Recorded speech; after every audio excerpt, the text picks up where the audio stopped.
Welcome. This is the regular meeting of the Scio Township Board of Trustees for March 28th. I'd like to call a meeting to order.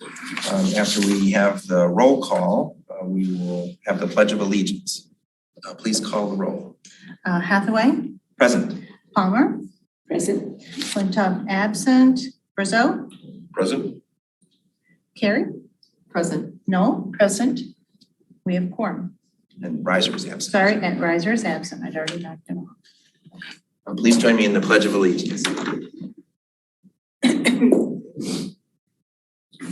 Pledge allegiance to the flag of the United States of America and to the republic for which it stands, one nation, under God, indivisible, with liberty and justice for all.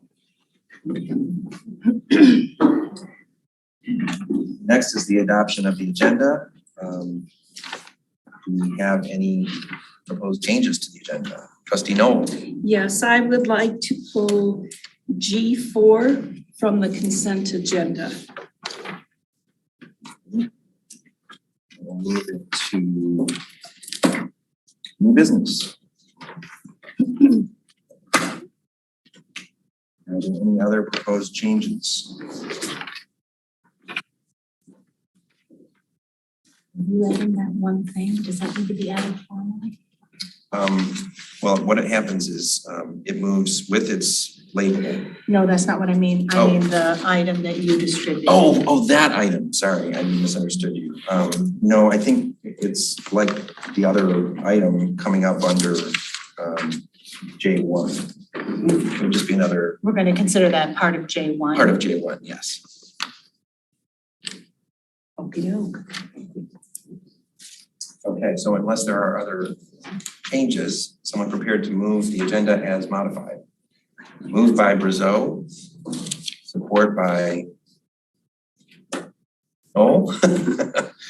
All those in favor say aye. Aye. Those opposed. The agenda is adopted. That brings us to communications to the Board of Trustees, and these are included under item D1. Everyone should have received those. And that brings us to public comment. If there are members of the public who would like to speak to the board, you have 3 minutes each to do so. We'll start with those who are here in the hall, and then we'll turn to those who are participating remotely. Is there anyone here who would like to speak?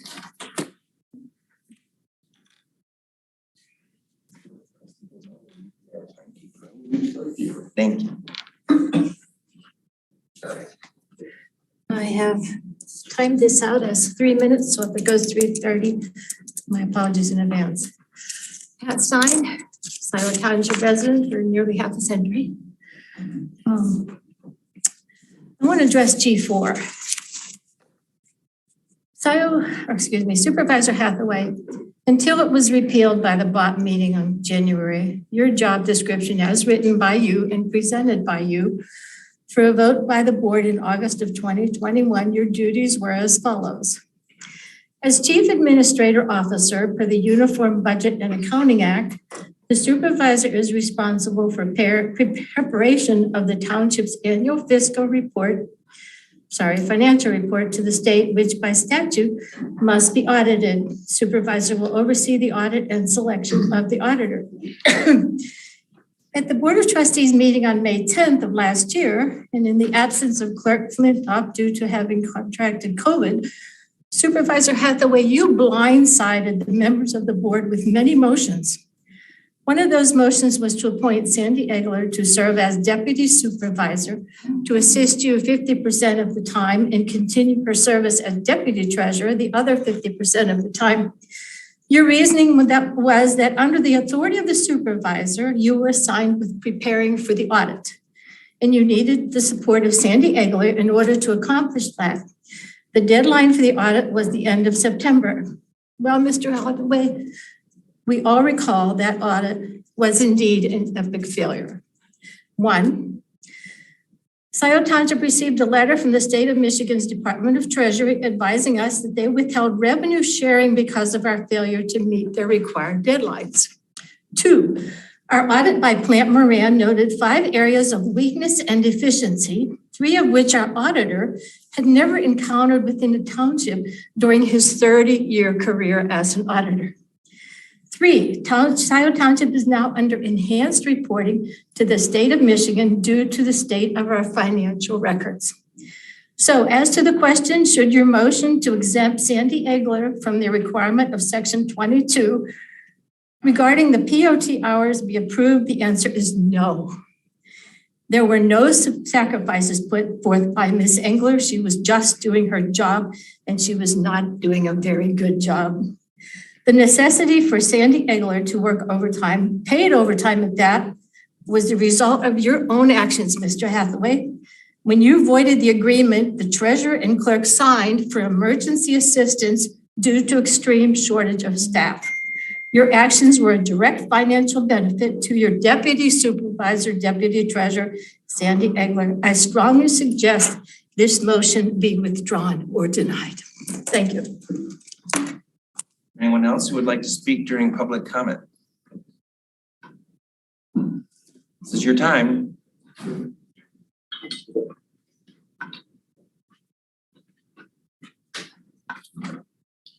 Evening, I'm Bill Doty from 465 Wood Grove.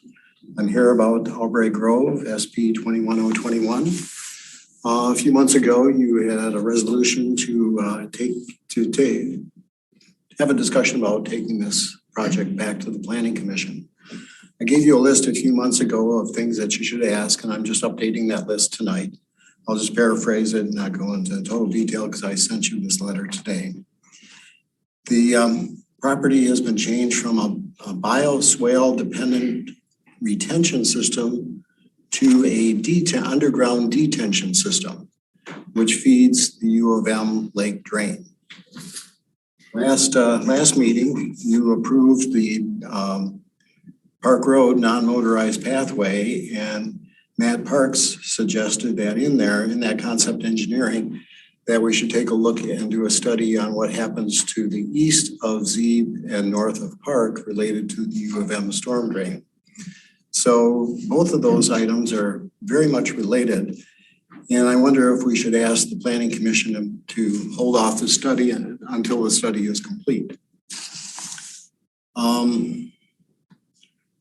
Another new item that I just added is what happens if you have you might have a possible lawsuit filed from Trillium Crossing because they have 9 units on the same size property and have a retention pond. However, Aubrey Grove has the luxury of using an underground detention system for the same area with 35 units. That's quite a difference, and there's obviously quite a bit of water that will go from that unit. The master plan community goals, as you are aware, encourages retention of open space, natural areas, encourage and promote coordination of new open space and recreation and conservation areas. Also calls for low income housing units in higher density areas. All the Aubrey Grove units will be priced at $500,000. Here's a new one. The sanitary sewer system is a grinder system, electric grinder. And as you're aware, we've had in the last 3 months, we've lost power for 8 days in the township. And this sewer system is dependent on electricity. So if it goes down, there are no basements. So therefore any sewage could possibly go into drains, into the detention pond, into U of M lake drain. So that's a concern that should be noted and looked at by the Planning Commission, I feel. Another item is that the preliminary site plan approved does not have the elevation of the property set at a lower level. The current one is 7.2 feet above the sewer level, the manhole covers in Parkwood. So therefore, they're up on a plateau. So it'll be cleared, backfilled, and a wall put in to retain that dirt. And then the last thing, is that the developer is going to plant 156 trees in Parkwood from the tree fund. And that was not in the original landscape plan. That's it, thank you. Is there anyone else present who would like to speak during public comment?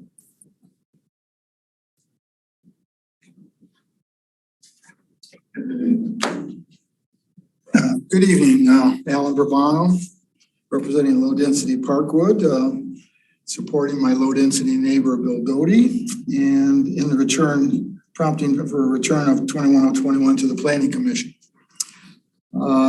Board of Trustees passed a resolution to consider that back on October 25th. And there's been many new Arborist Grove subjects, including a total of 5 site plan drawings submitted or issued. I would also remind, kind of an update and things in general, but I would remind that there are 2 factions at Parkwood. We have a governing board and we have a low density Parkwood. No polling or vote was ever taken, but 63% of our residents signed an Eagle petition last November. Low density is currently conducting a question campaign of the governing board, trying to get some answers. There are many details that residents don't know, and they're generally kind of tired and overwhelmed by that amount of detail that we've seen over the last year. An example is what Bill mentioned was the Arborist Grove has what they call a force main sanitary system, which showed up on the October 28th drawing, not until then. And it's pressurized electric powered sewage. And we, as he said, we recently learned from our questioning that system has no backup generator. Kind of new information for us. But I want to share one large topic, which Bill mentioned, which is the average elevation difference of 7.2 feet, which is huge between Parkwood and AG. And our residents really don't yet fully grasp this concept. And it was made known again on October 28th with that drawing release. Our governing board has an engineer employed to research such things, to analyze and convey those type of things to our residents. And that was never done, which kind of brings it to low density to do that, low density Parkwood. So how is that 7.2 feet derived, I would submit? First off, there's Parkwood elevation, which Bill mentioned. We have on Park Grove and Wood Grove, we've averaged the manhole coverage, which is our baseline. And that number is at 892.34 feet elevation wise. The Arborist Grove elevation baseline, which is taken from their grade elevation of their 8 buildings, is 899.54. So you subtract those 2 averages, that's where you get the 7.2 feet, which is really quite massive from our baseline to their baseline. So why so much? It has to do with the gravity feed of this underground detention system, which is kind of the elephant in the room related to stormwater. Such systems are almost exclusively used for high density urban, industrial, and commercial applications, where high density does not allow for an above ground detention pond. We have an above ground detention pond, much like maybe many of you live in communities with above ground detention pond. So this will be a first time residential property. The first time for a residential property in Scio, and we think this is not necessarily a positive distinction. Our question, which we submitted to our governing board, was, do you concur with the 7.2 foot average elevation difference between AG and Parkwood? There was no response. Suffice to say, we respectfully request a return to the Planning Commission for 21021. And as ever, Parkwood submits that this proposal in general is not in the spirit of the Scio master plan. And in this case, 35 units on less than 4 acres. Thank you for your time. Thank you. Are there any other speakers during public comment present in the hall?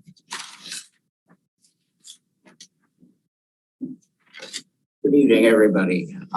Couple of things this evening as I've rewatched and rethought through the meeting last Tuesday night. First off, $40,000 for HVAC engineering that was approved as part of the budget for next year. I went back and looked at the HVAC numbers for engineering a building from scratch. We didn't even spend close to that amount, and this building already exists. So that number seems high. Well, budgeting for more than you need to spend is not necessarily a bad idea. We do want to keep in mind what we're spending and not spending up to the budget just because we have it available to spend. One of the other things that struck me is, Arbors Groves folks keep coming back to you and asking for action on that. We are at the end of March. They have been coming for months. I think it would be polite and helpful to them to see something come of their efforts, be it referring it back to the Planning Commission or taking some action from the board angle. The other thing that Mr. Lawan will remind you of is from the date that their site plan was approved, they have 12 months to come forward and finalize their detailed engineering and actually make progress, which I'm not sure if they've been working on that or not.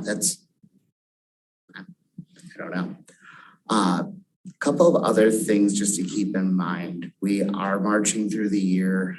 We need to start thinking about the audit. I know it's one of the things Rod mentioned during his comments during the last meeting. We need to keep on top of that so that way we don't have a audit that lasts into December again this year. Just some really great things if we could get the audit done on time and just have less complications to do with it overall. One final thing to keep in mind, attendance is important. Welcome back, Trustee Brazil. I realize that not everyone can be here all the time. You guys have done a very good job overall. Just something to keep in mind as we move forward. Thanks, everybody. Thank you. Thanks, Ryan. Is there anyone else present who would like to speak during public comment? Seeing none, do we have remote participants who would like to speak? We have Jonathan Greenberg followed by G. Jackson. Jonathan, you can go ahead.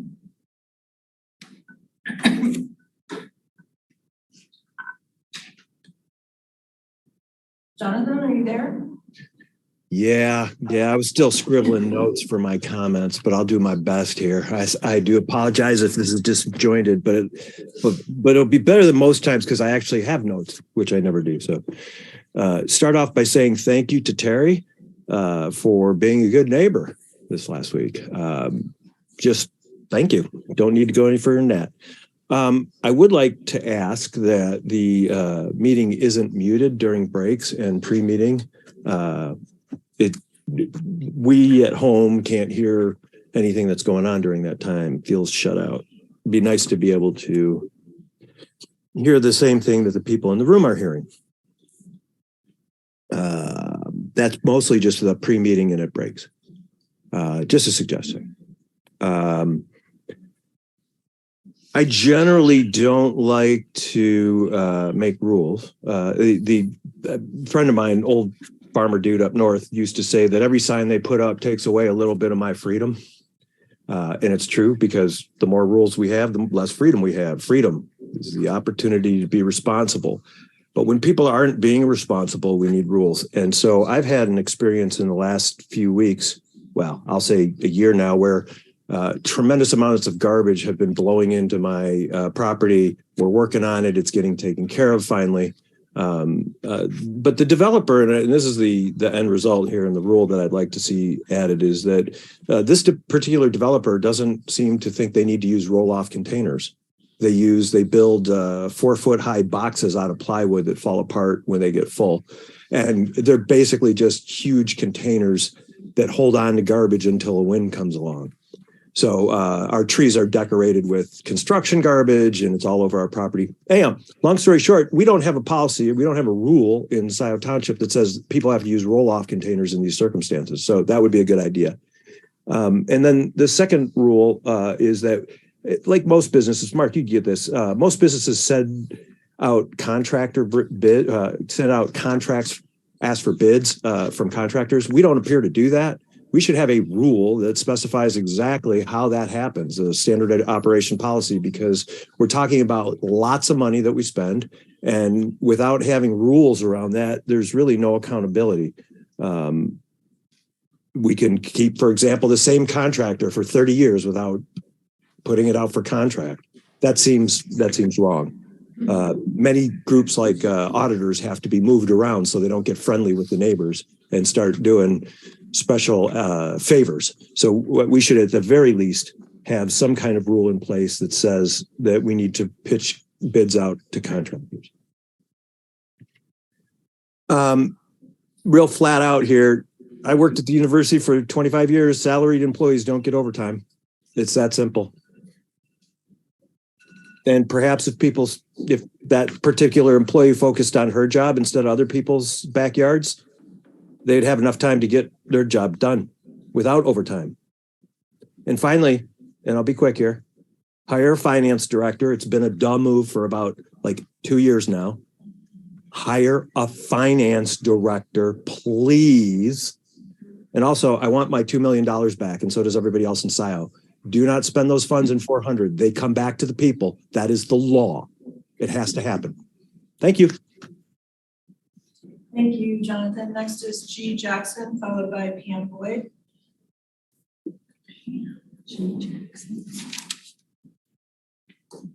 It's actually Kevin Jackson.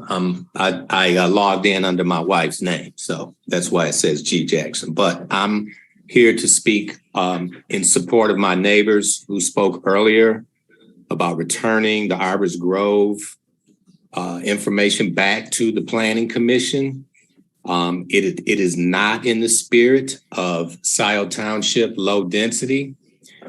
We are not against developing that property. We want to make that very clear.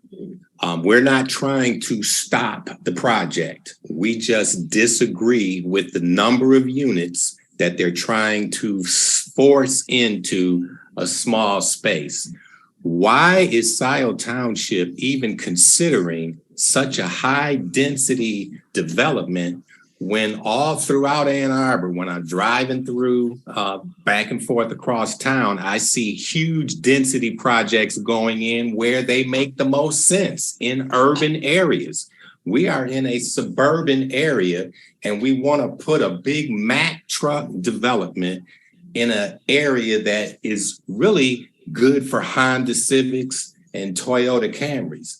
And so just because you can put that many units in such a small space, is it really the prudent thing to do? I understand all the tax money you'll get and all of that kind of stuff, but let's keep the character of the corridor in line with the master plan of low density. I'll just go off the rail a little bit and make this comment. Ever since Doug Luan lost the 2 acres that was abutted to the 5 acres that he wanted to develop, it seems as though there's been a drive to put as many units in this little 3.89 acres as possible since the 7 acres went away because the landowner decided to sell to somebody else.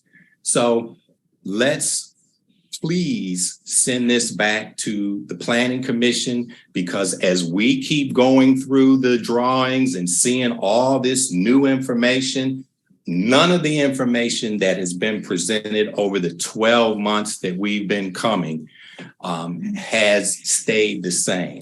It's been moving, it's been changing, it's been not approved. And so we want really good due diligence placed on this and send it back to the Planning Commission. Thank you for your time. Thank you, Kevin. Next is Pam Boyd, followed by David Reed. Pam, you can go ahead. Good evening. Pam Boyd, a Scio resident, Scio Community Newsletter. I'm a little rusty, so my comments are going to be a little haphazard. I see that Clerk Flintoff is absent. Mark Brazeau and Mark, to both you Marks, I'm going to address you guys, but in particular, Mark Brazeau, do you remember your very first meeting, board meeting, and the anger of the residents in the audience? There was a very specific several reasons why we were angry. And part of that has to do with the supervisor's history of pulling shenanigans when Clerk Flintoff is on vacation. I feel it's inappropriate to vote on any issue put on the agenda after last Friday. And along that line, along with regarding cost allocation, costs are going up. And I believe that each of the groups that make up Scio Township, LPC, PPP, all of them, each group needs to pull their weight, their share of the audit. Maybe when Scio Township has their financials in order and their act together, the cost for such an audit can go down to be normal. So I understand why these different groups are upset at the cost, but you have to go back to how dysfunctional this board and the previous half of this board behaved. So Mark Brazeau, be very careful today. Be very careful with what is allowed to go on. Thank you. Thanks, Pam. Next is David Reed. David, you can go ahead. David Reed, Scio Township. I just have a couple of things. First of all, I want to thank Terry for coming back and doing an excellent job running the meeting. Thank you very much for your service. You were sorely missed. Secondly, last week I had some concerns about the cost allocation, but I've had a chance to review the method by which the costs were allocated. And although I'm a little uncomfortable with the results because they are high, I actually understand the method. It's data-driven, it's documented, it's repeatable, and the way it's been created, it's able to be fine-tuned. So I look forward to making fine-tuned modifications in the future. But like I said, it's data-driven, not based on a dartboard. Echoing Pat Stein's comments, I think G4 should not even be considered based on the troubles we've had with the audit and the finances. That it shouldn't even be considered tonight. J1, in my opinion, should be tabled. As I tuned into the meeting, I heard the deputy clerk ask the supervisor, where should this document go? And I believe the supervisor said it should go with J1. Well, I looked on the website and the attachment for J1 has not been changed. It's still the original attachment that was there on Friday. So whatever was handed out is not available to the public, or even, I assume, even to the people in the room. So either J1 should be handled as it in situ, as it was posted to the website, or it should be tabled if you're going to consider something that was handed out without the visibility of the public. That would be in consideration of full transparency, which I know I'm not, well, we won't go any further than that. And again, I'm going to echo John Greenberg's comments. When are you going to start interviewing the people who have applied for the finance director job? As I understand it, there are several applications that have laid dormant for weeks, if not months. Let's get on the move and hire a finance director. Thank you. Thank you, David. Next is Rob Pattinson. Rob, you can go ahead.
Thank you, Rob. There are no more Zoom hands. I do have a follow-up question. Were these items posted on the website that you handed out? Items handed out, meaning the resolution Yes. that was prepared by the clerk before she left town. That you wanted to add to the agenda tonight, that we never got our packet. So we never got it until we were sitting here tonight. Well, we can talk about it when we get to that agenda item. And I think that would probably be a more organized way of dealing with the agenda. And I'll be happy to discuss it at that time. And the township manager can also address questions that you may have about the resolution regarding the fire capital fund. Okay, I just want to know, were these posted with our packet? That was my question. I can answer. This is posted on I just checked the website. The resolution approving further fiscal year 22-23 budget amendments is on the posted agenda in the correct form. And it was slightly changed from an earlier version, and so it's been printed out and distributed here and to the board. So that's what I know about that part of it. This appeared at the table when I got here. So I don't have any knowledge or comment on that. This background information is not on the agenda, right, to your knowledge. Not a meeting packet, correct. Is it available to the audience? There are some copies over there on the table if people would like. Yes. Trustee Carey. Yes, so I did earlier today, going through the emails that we received, and then tonight with Arborist Grove, the different residents. So we did pass a resolution for this to go back to the Planning Commission. So I'm assuming that once we pass a resolution that must have action. Why haven't we followed through on that? Did we pass a resolution to send this? Yeah, back to the October, planning we did, commission? yes. But I can answer some of that because I spoke to Doug Luan about it. He said it was his opinion that the item had to come to the board and the board had to do some sort of review of the merits, the facts of the development proposal, and that the board had to pass a resolution directing the planning commission to address certain issues. Okay, well, there's a lot of things that have changed since the beginning a year ago, so we need to address this. And, you know, it's not fair to our residents. We were elected to serve them, and this is something that's easy to do. I know we've been busy, but I'm putting it on my list to do. We're gonna do it. So, or argue about it. So you are sharing with us that you plan to bring something to a future meeting? Yep. Okay. Yeah, because If I may, I just want to introduce to all the folks that were on the call and all the folks that are out, all of our residents who are out in the out here, they're present with us, our residents. So a couple things on the finance director. So we had 6 candidates who applied. We've interviewed 3, and again, I talked to Amy Scio on Monday at length. We had 3 that were interviewed. Some folks liked them, some folks did not care for others. What I didn't see, and I asked Amy, I said, is there a selection criteria list that we all universally agreed upon? So I would expect. who interviewed? Okay. I mean, I was gone last month, as many folks may know. With Silicon Valley Bank and everything had a big impact on But it sounds like my you know what business. you're So talking about. I had a little priority there. So nonetheless, what I would ask the board to put together is a criteria list that Will and Donna and Jessica all agree upon as here's our, and Mark as well, here's this criteria list, and we rate, and you could weight the list as well, but it's 1 through 5, however you want to do it, but something so when we come back, you just can't say, I didn't like this person, or I like this person, I don't know why. We've got to have some kind of, something that makes sense, it's all universal. So my understanding was there's some folks that you liked that maybe Jessica didn't care for, or vice versa. I wasn't quite clear on that. I wanted to wait till Jessica got back to it, had a deeper discussion on that. I don't think any interviews have occurred. Well, my understanding was we talked to. Maybe I can clarify. We reviewed resumes. Resumes, I'm sorry. Not interviews. I'm sorry, did I say I'm resumes? I'm sorry. Yeah, My bad. John, what about the people on paper so far? Yes, my fault, but my understanding was some were already called out. Now, the other thing I also heard from Amy, there were 3 others in addition who moved on because we weren't responsive enough. So one thing I can tell you is in any business, typically the best candidates have the most opportunity. They're gonna move quickly if we don't move quickly. They'll find somebody else is gonna snatch them up. So I would ask that, and I know we have buried in the audit and the budget and all some other stuff that maybe was taking precedent, I understand that. But in the future, I'd say if we find somebody that we think is a great candidate, let's quickly move on. We also have a candidate, I believe, for a permanent manager as well. I don't know if you had a chance to review the resume yet or not. Who seems like a qualified candidate. I would ask that you folks recommend review him. I would lean on you guys. I don't know what a great candidate would be. It looks good on paper to me, but I don't know what those quals are. Donna, you've been here for a long time. You would know. Will, you would know. You folks would all have a much better idea than I would, as would Mark. So there is things in motion I shared with Amy that we as a board will stay on top of it and get these 2 hires resolved ASAP in whatever order they happen. I think it's just, let's find the right person. That's the finance director first, fantastic. If it's the permanent manager, fantastic too. I hate to see Mark go. I mean, I'm gonna miss this guy. He's a woodworker. So that's great. So anyways, that's kind of where things stand at the moment. And I told Amy we're gonna have a weekly check-in to see where we're doing, but let's kind of, we've got some candidates in our hands. Let's capitalize on what we have. Thank you. Well, you know a lot for not being around. Well, there haven't been any interviews. We've only had people so far. Resumes. I'm sorry. I meant to say resume, not interviews. I'm sorry. And we did have a meeting where we discussed the finance director candidates, and I think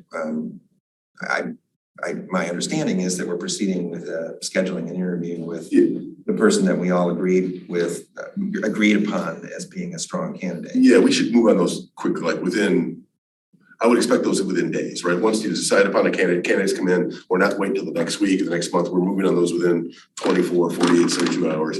I would bump that to the top of the bucket, man. I'd shove other stuff. Given how long it's been and the frustration, I would just say I think everyone's in agreement that we are in need of hiring a qualified finance director.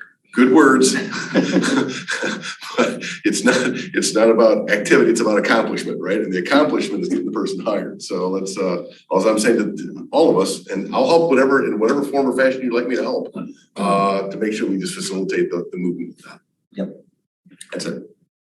Okay. In that case, we can move on from public comment to approval of the minutes. We have on the agenda, it says 2 sets of minutes, but we only have 1. So I'm assuming that the other is still pending.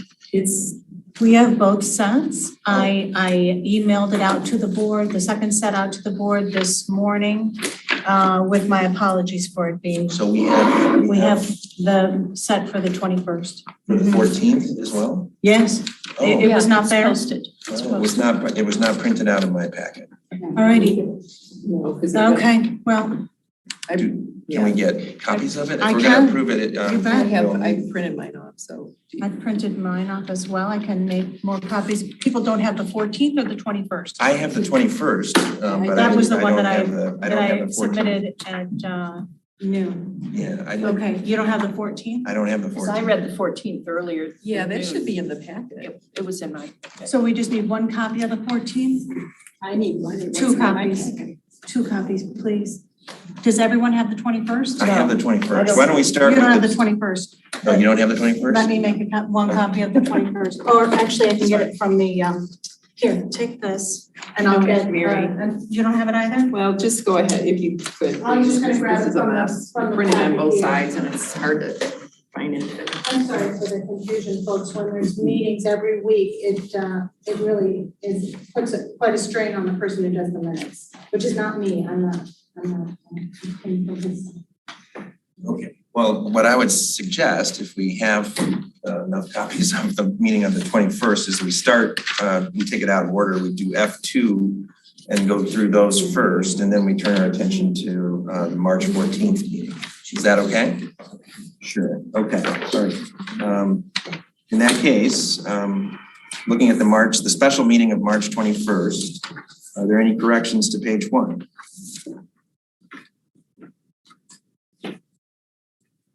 Page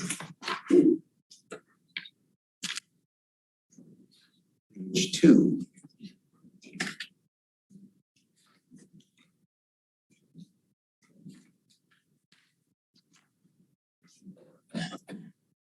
Page 3.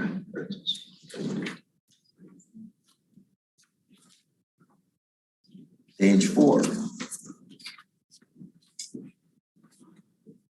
Page 5. Page 6.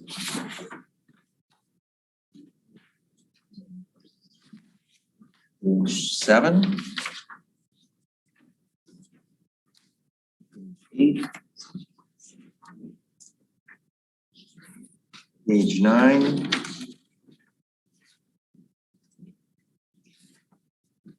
Page 10. Page 11.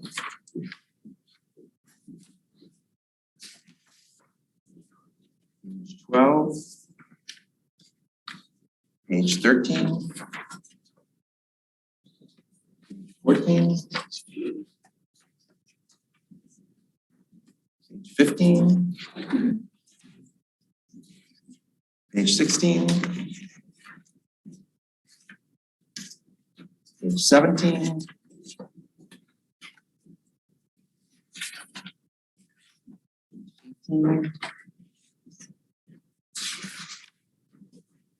Page 19. 20. 21. No corrections. All right, that's great, because these are pretty substantive minutes. There's a lot of actions in there, so. And they were all yeses. Yeah, That's a lot of unanimous votes. All right then, if there are no corrections, someone prepared to move approval of the minutes as draft minutes as presented. Moved by Palmer, support Greg Brizeau. All those in favor say aye. Aye. Those opposed. All right, the minutes of. Will you repeat who made the motion and who seconded? Made by Palmer, support by Brizeau. And unanimous, thank you. Yes, approved on a voice vote, March 21st. Minutes are approved. And thank you for producing the March 14th minutes. Thank you, Terry. All right, so turning our attention to the regular meeting of March 14th, the draft minutes for that meeting, page 1, are there any corrections?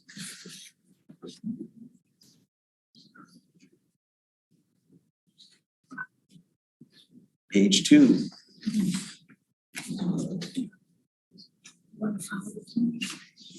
Page 3.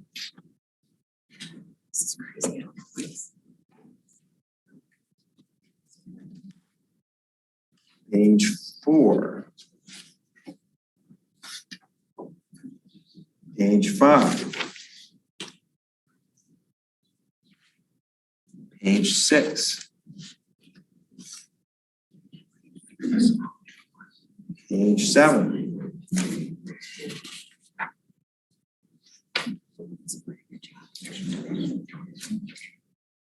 Page 8.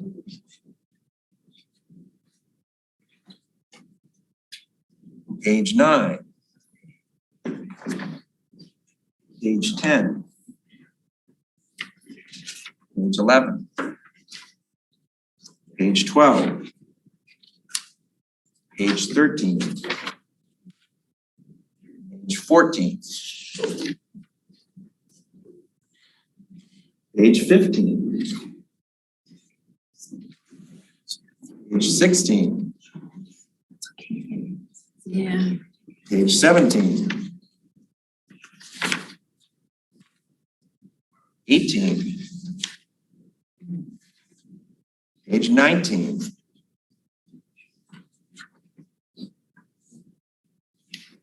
Page 20. Page 21. Page 22. Page 23. Page 24. Page 25.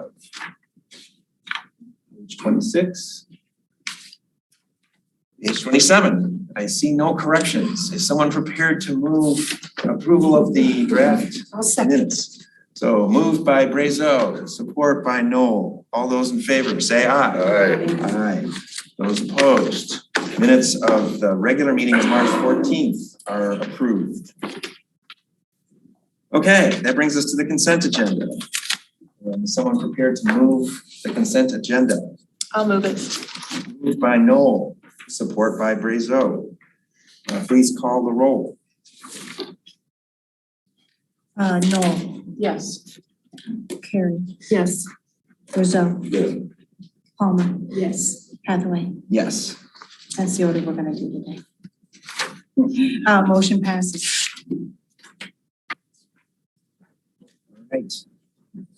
That brings us to reports, and the written report that you have in your meeting packet is, I'd like to just make a brief comment about it. This is a large report, and probably the majority of the paper in our meeting packet. This is a required step in the historic district process that the committee, the district committee produce its written report. That's what this is. So we've sort of checked that step, and the intent is to have a presentation on the historic district process at a meeting later this spring from our consultant who's guiding our application for a historic district through the process.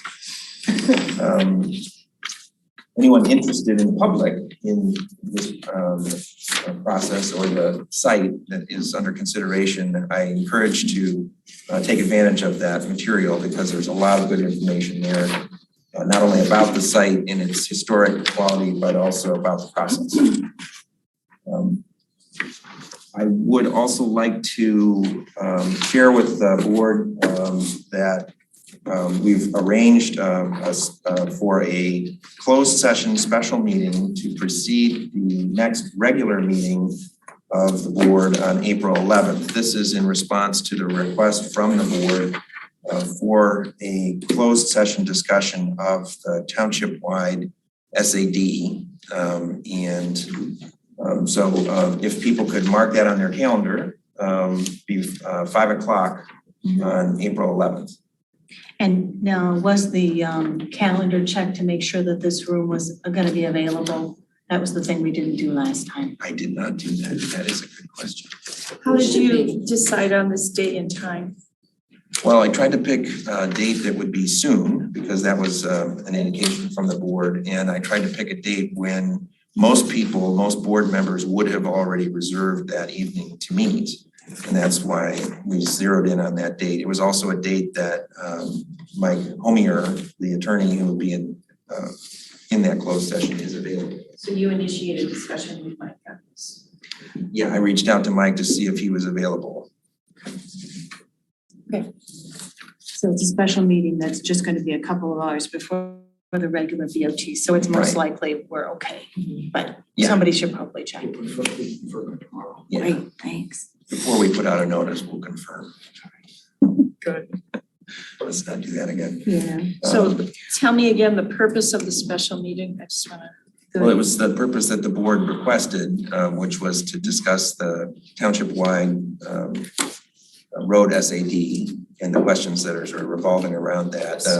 There's a memo that we've already received, and there's been some requests from some board members for additional information being incorporated into the thinking that went into that memo, and an opportunity to talk with Mike Homier about the content of that memo.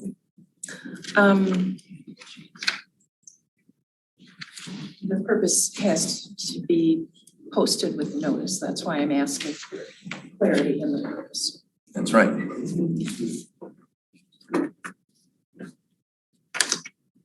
So That's all the reports? I think so. I didn't have any other written reports that were received. I can do an update on Gelman issues. All of this has occurred since last Wednesday when I would have submitted a written report. I know. Well, we got something emailed today. Yes, you did. You did. Well, we received an email from Kirk Prophet, kind of summarizing everything. He sent 2 different emails. So just very briefly, we were informed on Friday, this last Friday, March 24th, that Eagle and Gelman had reached an agreement on a new draft consent judgment. This basically holds Gelman to the 7.2 parts per billion drinking water standard, which they were not officially obligated to meet under the old CJ. The interveners were not part of any of the discussions that led to this recent draft CJ. On April 13th, there will be a status conference in front of Judge Connors for all of the parties and the interveners. On April 20th, there will be a hearing regarding the entry of this new draft CJ. Mark, Will, and I had a Zoom meeting with Bill Stapleton on these developments yesterday. So a lot has been happening over the last few days. Procedurally, it's not clear what is going to happen.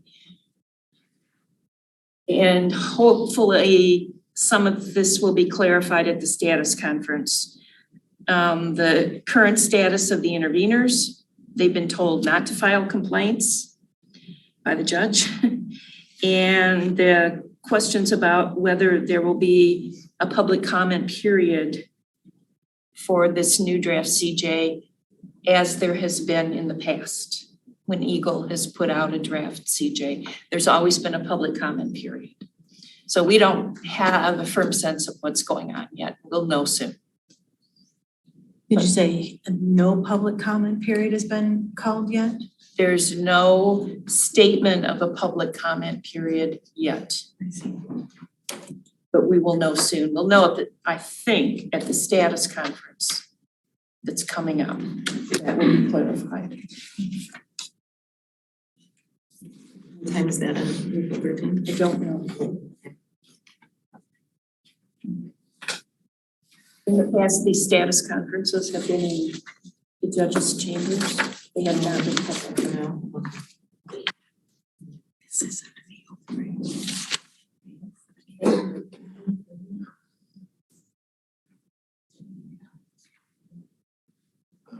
I'm sorry, okay. Are there other oral reports from members of the board? Okay. In that case, let's move on to our next agenda item, which is a presentation on the brownfield plan for 300 North Sea Road. And we have with us both the property owner and we have Nathan Vogt. Is it Vogt or? Vote for president, yep. Okay.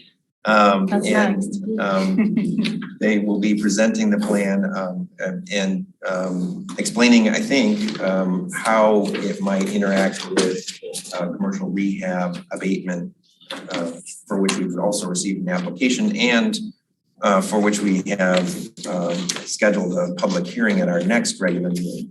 So there's no action on this tonight. This is purely for discussion, presentation, and then discussion, questions from the board, please proceed. I've met most of you, maybe not all of you. I'm Nathan Vogt. I work for Washtenaw County Office of Community and Economic Development. I staff the county's Brownfield Authority. And we formed the authority in 1999 and invited all of the county to join us. And all that means is we work with local units to work with developers and sites that are challenged with environmental conditions, work to usually put a brownfield plan in place that sets up the tax increment financing. And then I work with your finance person or your treasurer assessor to do the, over the years, the tax capture and the reimbursement. And that's my role. I've been doing this 11 years. It's a lot of fun. We're a super active program. We've got projects in 5 or 6 different municipalities, mostly in Ann Arbor, but Ypsilanti, Dexter, Saline, Pittsfield Township, and this would be our first with you. So we're partners in this. You are my client. I keep telling all these meetings I've had, I keep saying, you are my client. I am working for you. I can advocate and I can work with the developer as well and kind of collaboratively come up with a plan that I think makes sense and responds to the conditions of the property and can turn this property into something new and better. So yeah, as I've had meetings with various township officials, the developer, he's got his consultant with SME, Brett Stuntz, who authors the plan first and foremost, but we review it. We realized that let's bring this to you informally so we can just have maybe a little bit of explanation for me, how the TIF works. I can start at ground zero or we can start wherever you want. And then from there, maybe more of a formal review and potential action at the next meeting when you might be considering the PA 210 certificate, because these two really do work together. And so it made sense to me to try to have you look at these together at the same time. So tonight is just, again, I can introduce the plan, I can walk you through it. Mark's here, I think he has his consultant online as well, Brett Stuntz. But this plan has been already reviewed by me. I put a subcommittee of my Brownfield Authority members, 3 members together that helped review this, experts in the field that have decades of experience that I don't have. And this is what this is how we can help local units. So we have a lot of expertise, a lot of practice in doing this, and we're set up to do the tax capture and the reimbursement, and really lightens the load for all those local units that otherwise would have to be setting up their own authorities and figuring out their own tax capture, and we do that for you. So it's a great sort of cooperative thing that we do, and again, we're super active, a lot of projects, and we have grant and loan programs as well that maybe another time I can tell you more about, and that are very active as well. So going back to the plan, this plan is an instrument that's approved locally. If it doesn't get approved here, it doesn't go up to the County Board of Commissioners for public hearing and adoption. It stops right here. So really it is a local control thing, but the required public hearing and the notifications I have to do to the taxing jurisdictions, that all happens up at the county level. So we start with you, and all this plan does is in really simple terms, we categorize and we list certain activities that are eligible under the Brownfield Act, 381. And those are listed in the tables under either environmental or non-environmental activities. And in this case, the developer is requesting about 2.75 million of activities. He would have to conduct the activities, do the cleanup, do the interior asbestos abatement and demolition. He would have to submit invoices to us of actual expenses. We approve them. And then over the course of 13, 15, 17 years, how long it ends up being, we work with the local treasurer, capture those taxes, reimburse the developer until all of the actual expenses are paid off. And then the Brownfield plan is terminated. It's done. It disappears. Sorry. Yeah. So that's essentially what this plan sets up to do. The abatement side, and I don't want to confuse TIF with abatement. Those are 2 different animals. And often those people use those terms interchangeably. They're very different. With a TIF scenario, let's take out the abatement. The full assessment would happen on the property by the assessor. The full tax bill would be sent out. The full taxes would be paid to the township.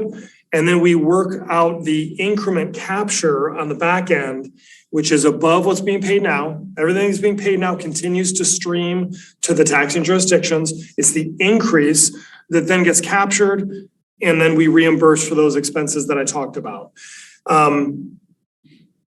Lost my train of thought. And again, those we do. Yeah, go ahead.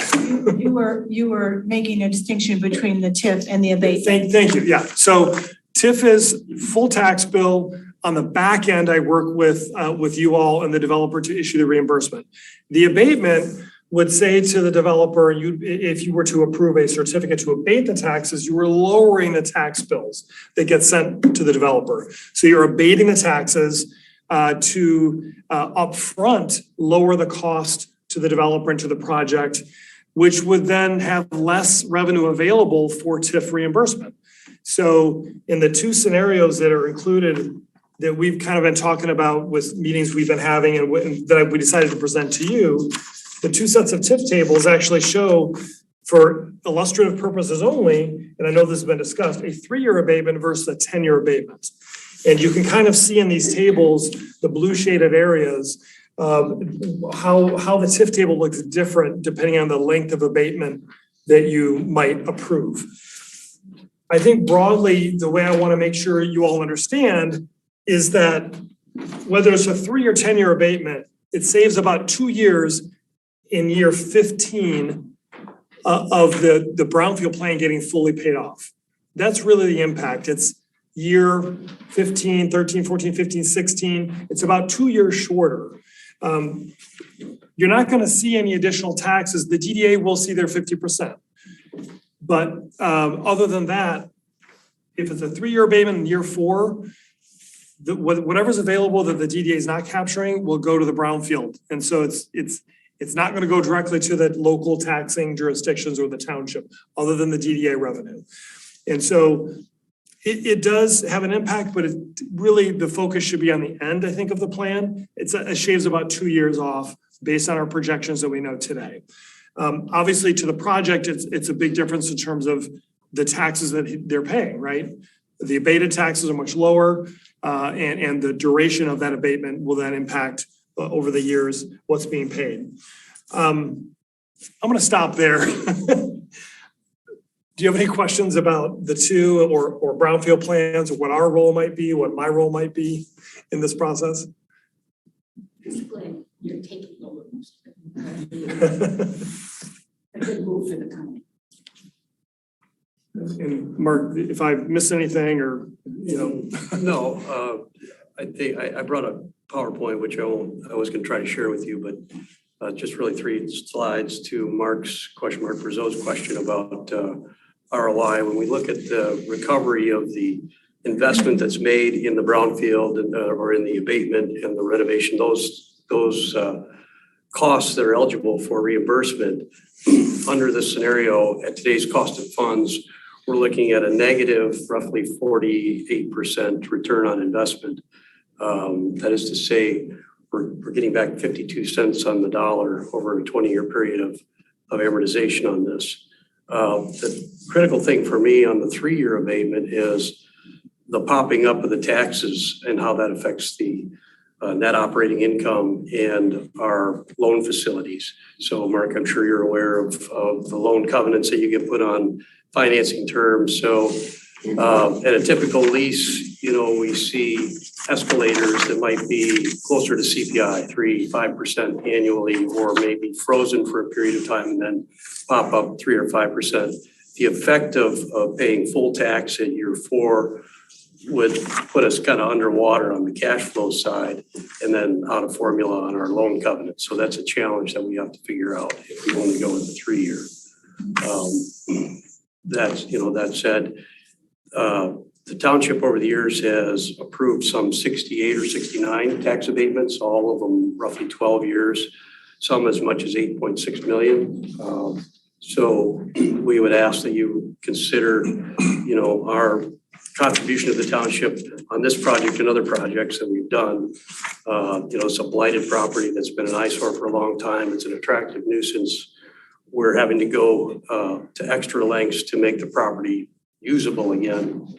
And I think that's the intent of the brownfield and TIF reimbursement plans, is to sort of incentivize redevelopment of sites to keep us out of greenfields. There's some good statistics on redevelopment of sites saving anywhere from 1.6 to 4.5 acres of greenfield when they can be redeveloped, and the energy savings. In this case, it's primarily a cast concrete building, so the energy lost if we had to reproduce that would be significant. So it's a little softer on the environment as well. And that speaks to the purpose of Act 381. It's very simple. It's to really encourage the redevelopment and reuse of already developed sites, already contaminated sites, already obsolete sites. There is a but-for argument. And the but-for argument should be, is there a financial gap in the project? But for this incentive, the project doesn't happen. It's not my job to convince you of that, it's his job. And so as we've had conversations with any developer I talk to, I say, you've got to present to the township or the city that you're asking this incentive for, you've got to present to them some sort of proof that without the incentive, this project doesn't happen or doesn't pan out. Ann Arbor has a very rigorous pro forma review process. Their finance director reviews it. They look at everyone very closely. They have limited TIF in some cases. Of course, that's a different situation, obviously, than a township or than your community. But I'm just pointing out, I always make sure you all understand this is a but-for argument always. If a project doesn't need the TIF reimbursement, then you should not be granted. Presumably, we would have that pro forma ahead of the 11th. The 11th. Okay. Sure. With time to review it ahead of you. Okay. Nathan, if I could, I benefited from your coming and sort of talking with a smaller group of us here at the township a week ago. And one of the things that I took away from that, I'm wondering if you could go through a little bit more, is the sort of the real sort of, lack of big difference, I guess. I'm trying to figure out how to characterize it in terms of tax. If we were to do a longer abatement period, one of the things I took away was it wouldn't have that significant an impact in terms of taxes going to the different taxing authorities. And I was trying to get at that a little bit, and I was probably wonky about doing it. Yeah. Again, with the abatement period is what it is, but when that stops, taxes go up, but those 50% of those taxes are going to go to the Brownfield Authority to reimburse the 2.75 million maximum slightly quicker. So it's only a difference of a year or two. It's about a 2-year difference, 15 years out. And so what? Yeah, that's impact to him, but they're not an impact to us. The impact to us is still, there's a $50-some thousand of money that we still realize that we've given up, paid towards this project. He's talking about the back end towards the park. And that has nothing to do with us as Scio. Yeah. Well, your taxes, your township levied millages are part of all the local millages. Understood, but you said the 50% would go towards the TIF, towards the Brownfield, is that right? Right, just because I know the DDA captures their 50% only. And so there would be some revenue coming in at the end of the abatement period that the Brownfield will not capture that will go to the DDA. That is true after the abatement period. So there is some benefit there. Yeah, I got it. What I'm trying to illustrate is that whether it's 3 or 10 years or 5, it's a 17 or a 15-year difference between when the Brownfield fully expires and all the taxing jurisdictions realize the increase from the project. I'm suggesting that that's kind of a far out thing to consider when the immediate concern is the success of the project. And I'm wading into advocacy here. I would tell you if this were a bad project. I've seen lots of bad projects. I think this is a good project. So but again, I have to balance things out. The other thing I think I want to touch on, which in the meeting I did, was the proportionality argument. So the advantage of Act 381 is that you can bring to bear all the taxing millages, including school taxes, all the local taxes. You can bring those to bear to address a challenging site.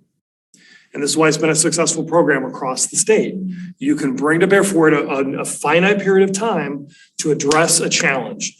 And that's what you're doing here. by abating the taxes, you're actually shifting some of that proportion, some of that burden to the state school operating an SET. By the way, which gets 100% reimbursed in Lansing for all brownfield dollars captured from the state school aid fund are fully reimbursed. Just so you know, this is a common concern. They are fully reimbursed by law, by statute. But the abatement period actually doesn't abate the state school taxes. So those are continued to be captured, sent to me, reimbursed for the 2.7 million. So that's actually an advantage to you. You're bringing to bear these taxes that normally are sent off to Lansing to address a problem in this community. The sooner the local millages kick in, if you were to do a shorter abatement period, that means those local millages, including township millages, have to pay more proportionally to the 2.7 million of brownfield activities. It's one thing to keep in mind. And we tried to run some scenarios which we didn't include the DDA, which we will, and maybe give that to you for the 11th. But just to try to illustrate, and we don't want to hate getting down to the dollar because this is a projection. We don't know what the millages will be year to year. They're going to change. The assessment will change and evolve over time, over 15 years. But having some idea for what the shift to a shorter abatement period on its face seems like, oh, we're going to get taxes quicker. Okay, well, the DDA will get some of that. But actually it just makes the local millages pay more, a higher percentage of the overall brownfield activities. So it's something to think about that probably most communities wouldn't really realize. Yeah, for us, it's still a relatively small amount. I mean, at the end of the day, for Scio too. That's right. Right. If you were to take out all the other millages and just look at Scio. We care about Scio. The Scio, what our impact is, right? And we could, we kind of know what that number is on a projection, on an estimated basis. We could figure out that number if that was important to you. Yeah, I mean, just to be, totally candid, I mean, the way I'm just being straight with you, Mark, is first off, the question is the value to Scio Township in the sense of, it's really an eyesore factor. I mean, Mark, I saw what you paid for the property. You got, I think, a great deal on the property. God bless you for that, right? No, I have no challenge with that whatsoever. But in my, and I'm just being, again, all very candid. The factors of the brownfield, the factors of the contamination, the factor where the way that property sits today was built into that price, right? That had that property not had that property, the 80 some acres would have gone for considerably higher dollars. So a lot of that was, in my mind, Mark's opinion only. That's all I'm saying. I'm just speaking for myself only. And the analysis I have done, the preliminary analysis I have done, that was already baked in. So, and that's okay. That Mark got a great deal. I'm happy for him that he did, right? So the real issue to me is, okay, Mark's got this property. He's got all that. From a financial perspective, I think a lot of that's been abated. It's been covered. So what can we do at Scio? How is Mark helping us as Scio Township, right? And to me, I see it as, you're right. There's an eyesore that needs to be eliminated. There is contamination that needs to be eliminated. Those are all good things. Those are great things. Those are good for the community and Scio and really the greater township as a whole. The question is, who should really be paying for that, right? If it was already built into the price of the project, why are we necessarily paying for all that? And I could make the argument that we shouldn't do any level of abatement whatsoever. But what I thought would be fair, in my opinion only, again, I'm going to keep stressing that, is Mark is taking on a project. He is taking on some risk. The markets have gone up. There's all kinds of, there are unknowns. I agree with that. So what's a fair number? And a fair number to me was 3 years of abatement. That's how I came to that conclusion. If it was a distressed property, he bought the property and didn't know about these other things, and all of a sudden we've got these kind of extraordinary costs that weren't anticipated, that's a much different paradigm. That's not the paradigm here. Those were well-known, were baked into the deal, and kind of why Mark went forward and bought the property to begin with. He knew all that up front. Mark's a smart business guy, smart landowner. He's done this before. This is not new. So that's how Mark, anyways, I can't speak for the entire township board. Of course, certainly only my voice sees this project. So to me, that was a very fair and reasonable offering to Mark, taking on that risk. And my first concern is to Scio residents and how we treat and handle their money. So that's where I came up with 3 years. It just seemed like a good, reasonable, fair number. Again, I could argue that it should be 0, but I want to do something for Mark that he's just taking on this project. You said who should pay. I would argue society. And Act 3D1, by the fact that this was the only TIF act in the state of Michigan protected from an opt-out provision, because all the other TIF districts, you may know, were consolidated, including DDAs. And now there's an opt-out provision. Any taxing jurisdiction that wants to opt out and not be captured, they can protest or object. This one was protected from that. I think, to me, it was a recognition that as a society, we've allowed these things to happen, and it shouldn't fall on any one owner or seller or buyer or any one individual or business to kind of take care of that. I'm for the brownfield, by the way. I'm for giving the abatement. I think we're just arguing about how much, right? And what I thought was fair and reasonable. So don't get me wrong. And I appreciate everything Mark is doing. And again, I understand the level of risk, that measured risk that Mark is taking. And the measured amount of the risk always typically is indicative of the return. So all business work runs typically. So that's just where I came up with my recommendation anyways of 3 years and approval of the brownfield and approval of an abatement. So. I have a question. Is that Sure, okay? go ahead. I'm a little familiar with the brownfield on, I think it's Jackson Plaza, Holmes Brew. Yeah. Yep. So I did sit in, a lot of this goes over my head because I'm not real familiar, but the same, what you just explained, is that the same for that one? I know every brownfield is different because depending on the types of pollutants. I actually talked to your consultant, Ann Jameson, whom I've known for my whole time with the county early on. And there was a debate about whether the township would take the grant or we would and then implement it on your behalf. My understanding of that site was you've got VOCs, volatile organic compounds under the foundation, and that there was an indoor air impact potential where they would seep through, come up and concentrate indoor air, and then you have people congregating and it's a danger in that way. This is a little bit different situation as far as I understand. There's not. We have VOCs as well that we have to. But not nearly the risk. No, it's limited area. Right. So, but it's a very common thing where you have VOCs under and vapor intrusion is a big issue with most of my projects that I work on. Yeah. So you talked about the 15 years, is that normal for all brownfields or does it depend on how much? Great question. 30 years is the max under the statute. Okay. When a developer comes to us and shows us a 30-year TIF table, we usually tell them that's not going to fly. I mean, it's got to be an extraordinary, right, project for that.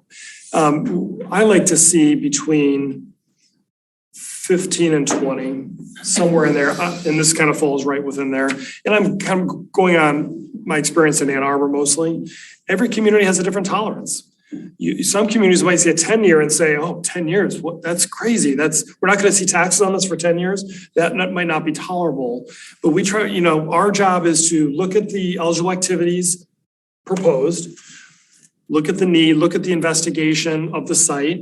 And again, I have 3 consultants on my board that have probably 50 years of experience. So I go to them and I say, you tell me, does this make sense? And so we help vet these projects for all the communities we work with. So a brownfield grant is different or is it does it go hand in hand with an abatement, with a tip, with all, or is it, are they all separate? Yeah, they're separate, but some projects have all these. We've had a lot of grants on projects, mostly in Ann Arbor. We had one in Ipsy. So we get Eagle grants. In fact, and that's what you have with homes. They got an Eagle grant, but there's no TIF. You didn't approve a TIF. They were able to get a straight, or you were able to get a straight Eagle grant with the help of Ann Jameson and directly address the problem. And that was sufficient. Now, if that had a lot of many more issues on that site, a grant may not have covered it. So the owner of Holmes Brewery may have had to come to you and say, hey, I need a little extra help with a TIF. Can we add that on? And then with the abatement and the TIF together, I only have 2 other sites that I've used the 2 that were approved together, and that's the Thompson Block in Depot Town and Ipsy, and then the Rockwell Building in downtown Chelsea. And if you look at the common elements for all 3 of these projects, you got an old obsolete building with a lot of challenges inside, hazardous materials abatement usually, a lot of interior demolition to kind of reconfigure the obsolescent factors of the building. And so it's a pretty common thing. And now the other two were historic buildings. This is historic, but not historic, you know. And you said that we would have more information before the next meeting. I think the things will supplement. We have a table here that shows the actual dollar difference between the 3 and 10 on the contribution of the township and the contribution by the state.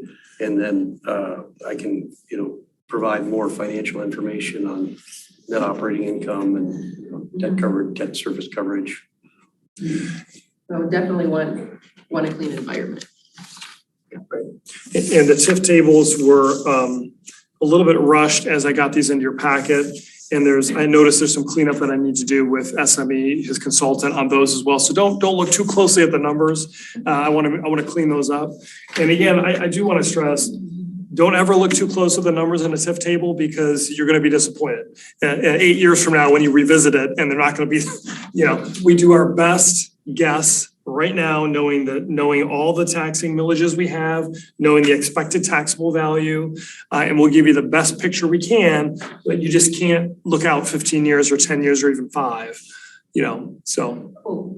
Speaking of, what if you decide to sell or move or whatever?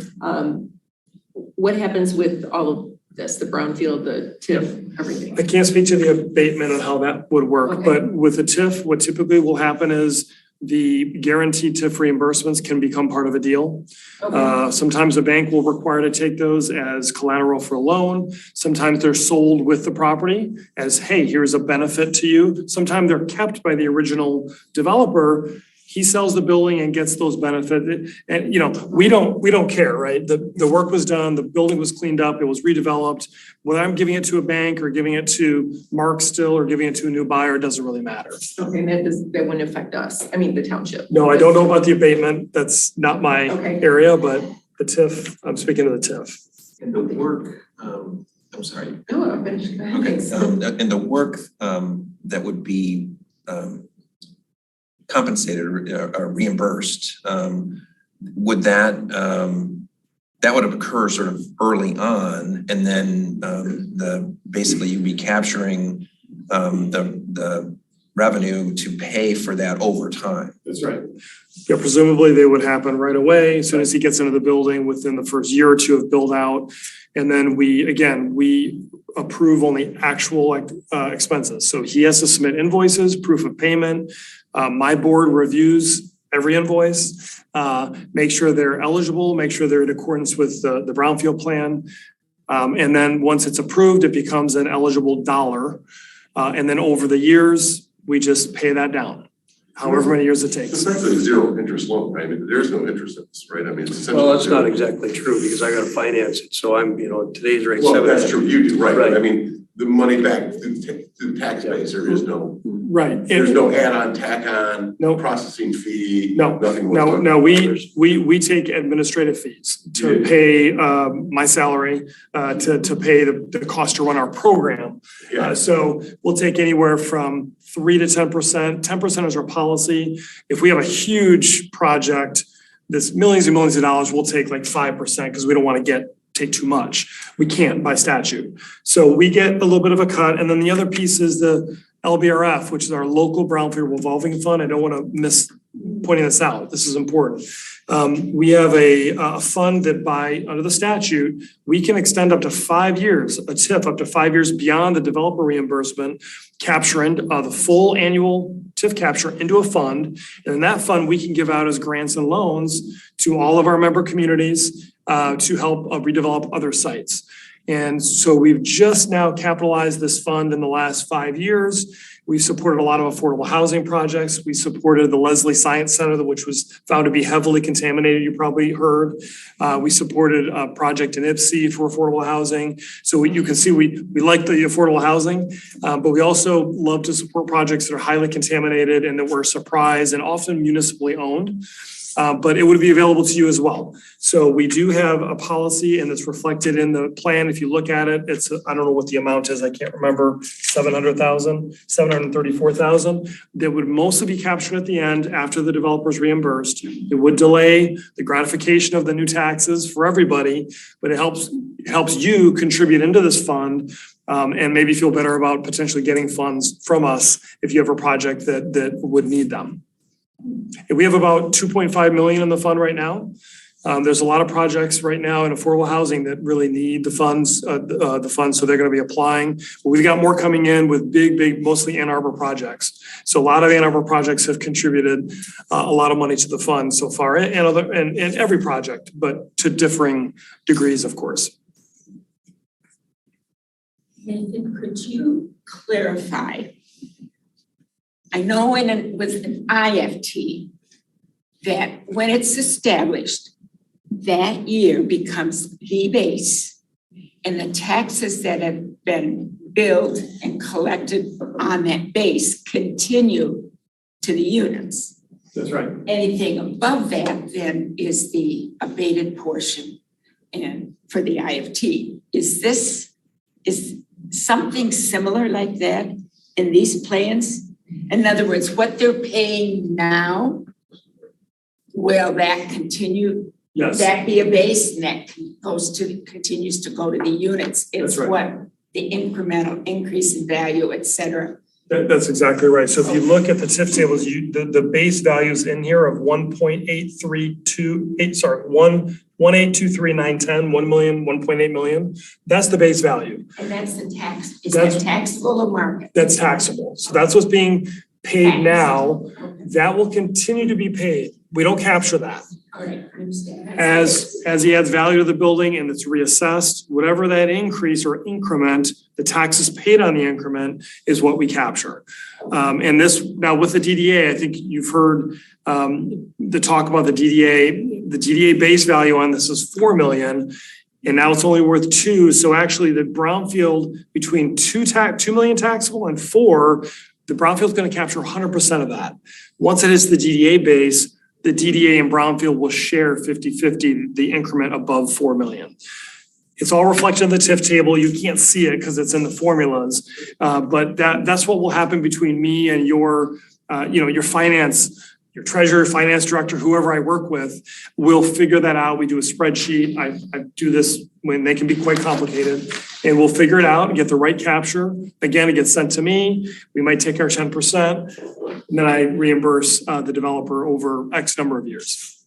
You just mentioned something about 4 down to 2. Is that the devaluing that has occurred on this? That's right. So when the DDA district was established, the TV was 4 million. And as I understand from discussions we've had with you all, now that it's only 2, between 2 and 4 is sort of a negative value. And so that's available for brownfield. But once you hit the DDA and it gets positive DDA capture, then the DDA sees some revenue. So between 4 and up, the DDA and brownfield will have to share. Well, that's a technicality, but I wanted that brought out. Yeah. So that the public, all of us can understand if we don't do something, it's just going to keep going down. I'm sure there will be a base, or what do I want to say? It will reach a point where it may not devalue anymore. But that's, yeah, sure. I didn't realize it got down that far. Yeah. That's a lot. Well, there's also a factor, and I'm not sure how this plays into this, of the DDA subsidizing other taxing authorities because the base value that the DDA started with of 4 million for that property has dropped down to around 2. The DDA sort of has to make whole those taxing authorities at that base level of 4. And this is where we're saying it gets into, some deeper DDA capture lore. And it's hard to visualize, but right, when you're in a TIF district and you have negative capture, well, as you know, after 2008, so a lot of DDAs were established and suddenly they had negative value for many, many years. Maybe you did too, I don't know. So right, there's this negative thing where the DDA is having to make up that value essentially. below 4, which is not a good situation for the DDA to be in. Now, I see we have with us someone participating remotely, and I want to make sure that we offer him the opportunity to speak if he's part of your that's team. Brett from SME. Brett, do you have any comments or any questions for Brett? SME is the consultant. I'm sorry, go ahead. Oh, not at all. Yeah, I'm Brett with SME, and we've been working with Mark and Nathan and the community on the brownfield plan. But one additional point, listening to all of this, is that there's certainly a but-for nature of both the brownfield and the tax abatement as part of the project. An additional piece, particularly as we're looking at a 3-year abatement, 10-year abatement, and the effect of that on the project is that the shorter the abatement period, the higher risk. And so in addition to about 4, there's a risk analysis there. And so however we kind of proceed forward here, there's a question of risk and then how that translates into funding, both in terms of how much debt the project can attract, build out, and the equity that it can attract as well. And so part of what Mark is trying to do is to maximize the redevelopment potential for the project. And that's really what's modeled here. And so the abatement is proposed and the TIF is proposed are what is necessary for the maximal use of the property. That's what we're trying to. So that's a great point. On the financing side, the change to 3 years and the pop up of the taxes will materially affect the financing vehicle that we can use. It may change the whole structure of it, meaning that there's less money to invest in the property overall. So that has a material effect on our ability to finance and service the loan, the debt. And certainly, given the pop up in taxes in year 4, it would be hard to build in escalators into the lease structure to match that sort of jump up in cost. And we operate a little bit differently than most landlords. We are a true gross or a modified gross lease, meaning we are covering a lot of those expenses, which are back built into the rent, to help some of these early stage companies as they transition into manufacturing, reduce their capital needs. So we are acting as their sort of financing arm to reduce their debt and help everybody accelerate their growth faster. And I think Trustee Brazeau brought up debt earlier. And the one thing that the Brownfield Act also allows is a developer to request interest on the cost to borrow the extra money that they needed to do the eligible activities. He's not asking for that in this case, but you can ask for up to 5%. So that would be additional, presumably hundreds of thousands added on that he's not asking for, but he could. Yeah, I would point out that since we started working on this, our cost of capital has doubled as far as interest, as you all know. And a lot of the critical equipment we have to put in there has, gone up over 400%. So every day that goes by, our margins get thinner and thinner.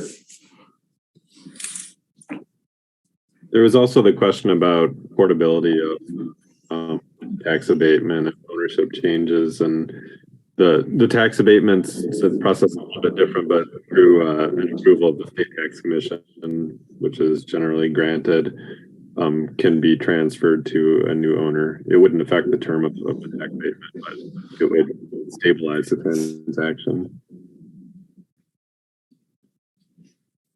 Thank you. Are there further questions? If there's anything between now and, please email the supervisor and he can email me and we can do our best to answer those questions. So you have everything you need for April 11th to potentially make a decision and move this thing on, because I have to take up the Brownfield plan to my authority, then up to the Board of Commissioners. So it's a whole process for that. Well, thank you. Thank you for letting us come and present. Thank you, Brett. We'll come back to public hearing on April 11th. Oh, yeah, thank you as well. And we'll have that public hearing and then we'll have possible action items at that time.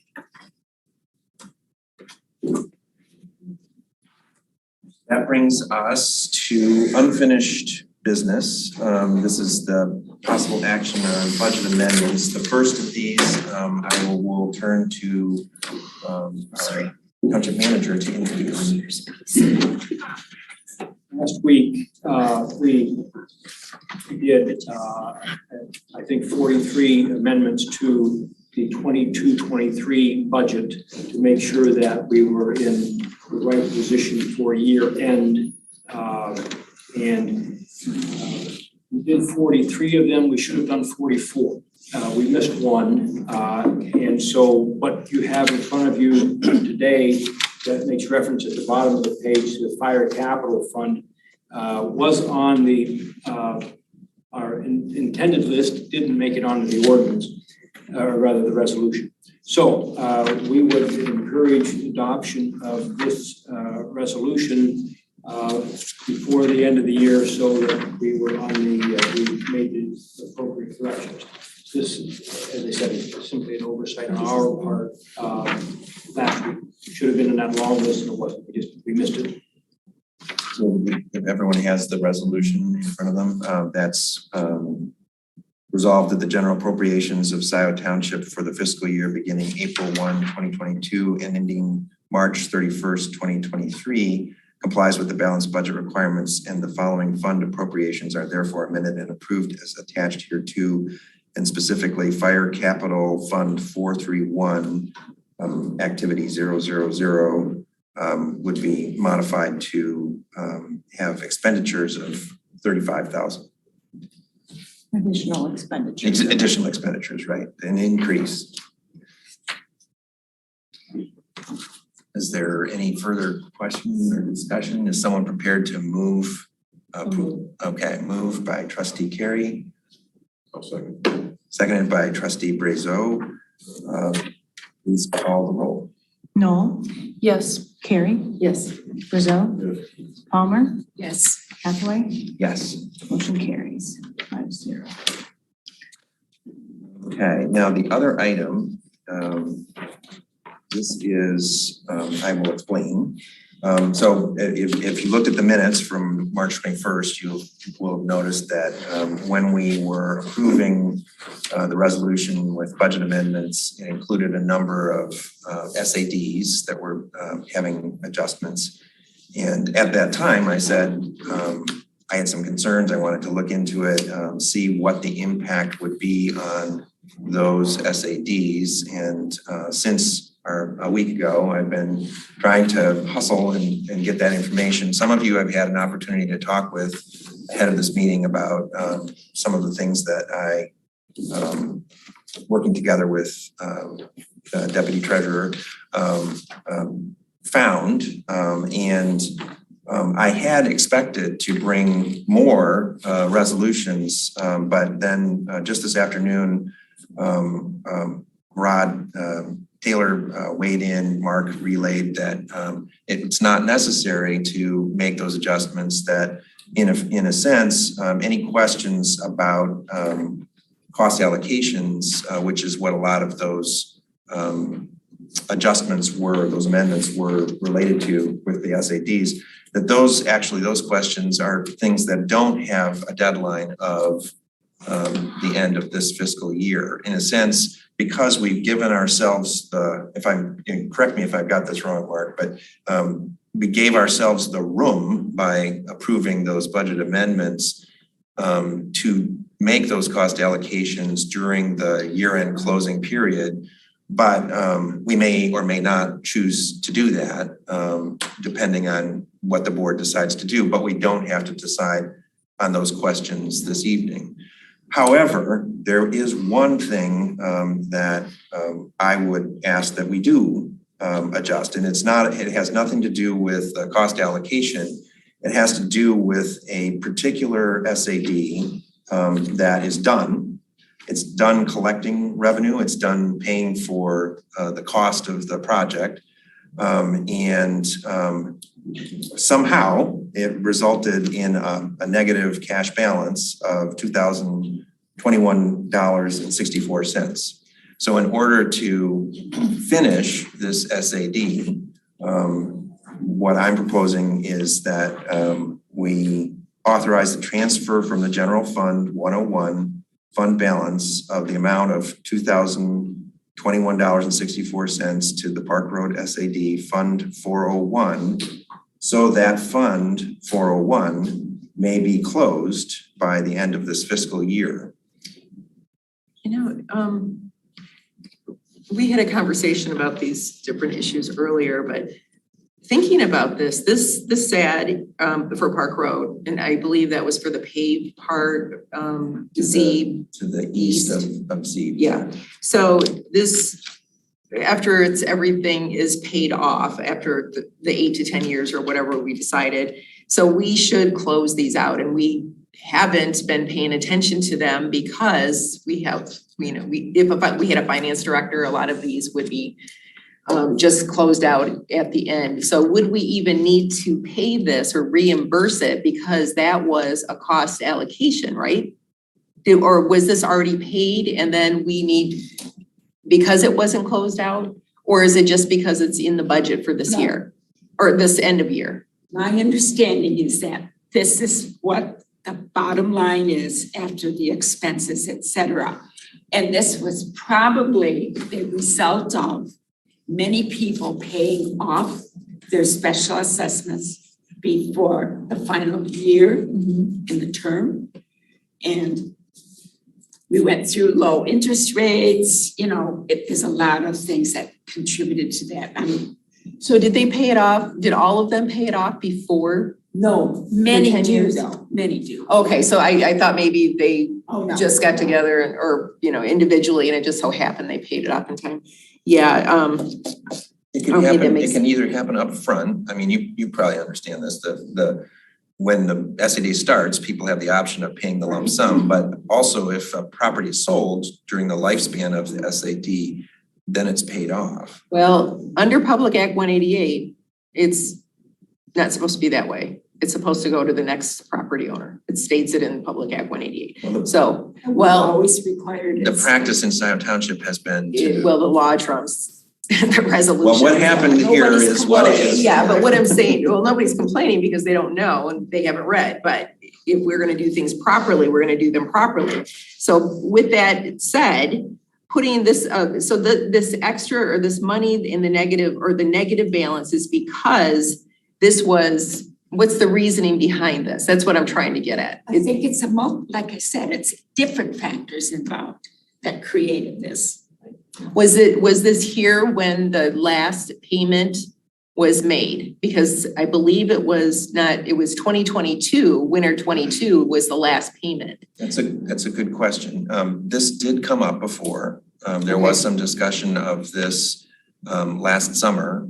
And it got kind of confused with discussion about other SADs that were starting. And part of that was my fault. I thought, oh, well, we should make sure that we've got money in these funds to pay the costs that are coming in. And I didn't really understand how we handle those costs, the construction costs. We just pay them out of the general fund, which is essentially what we've done with Fund 411, the four newest SADs. And then the SAD pays that back over time. But in this case, there's no more revenue coming in. So there's nothing else that's going to fix this unless the board takes action. So this is just really a bookkeeping issue. It's not, we didn't lose money. We didn't pay somebody this money because the bonding or whatever, we didn't overpay. This is just balancing the books. Yeah, okay. It could, one of the factors that could be involved, I don't know, is prior cost allocation.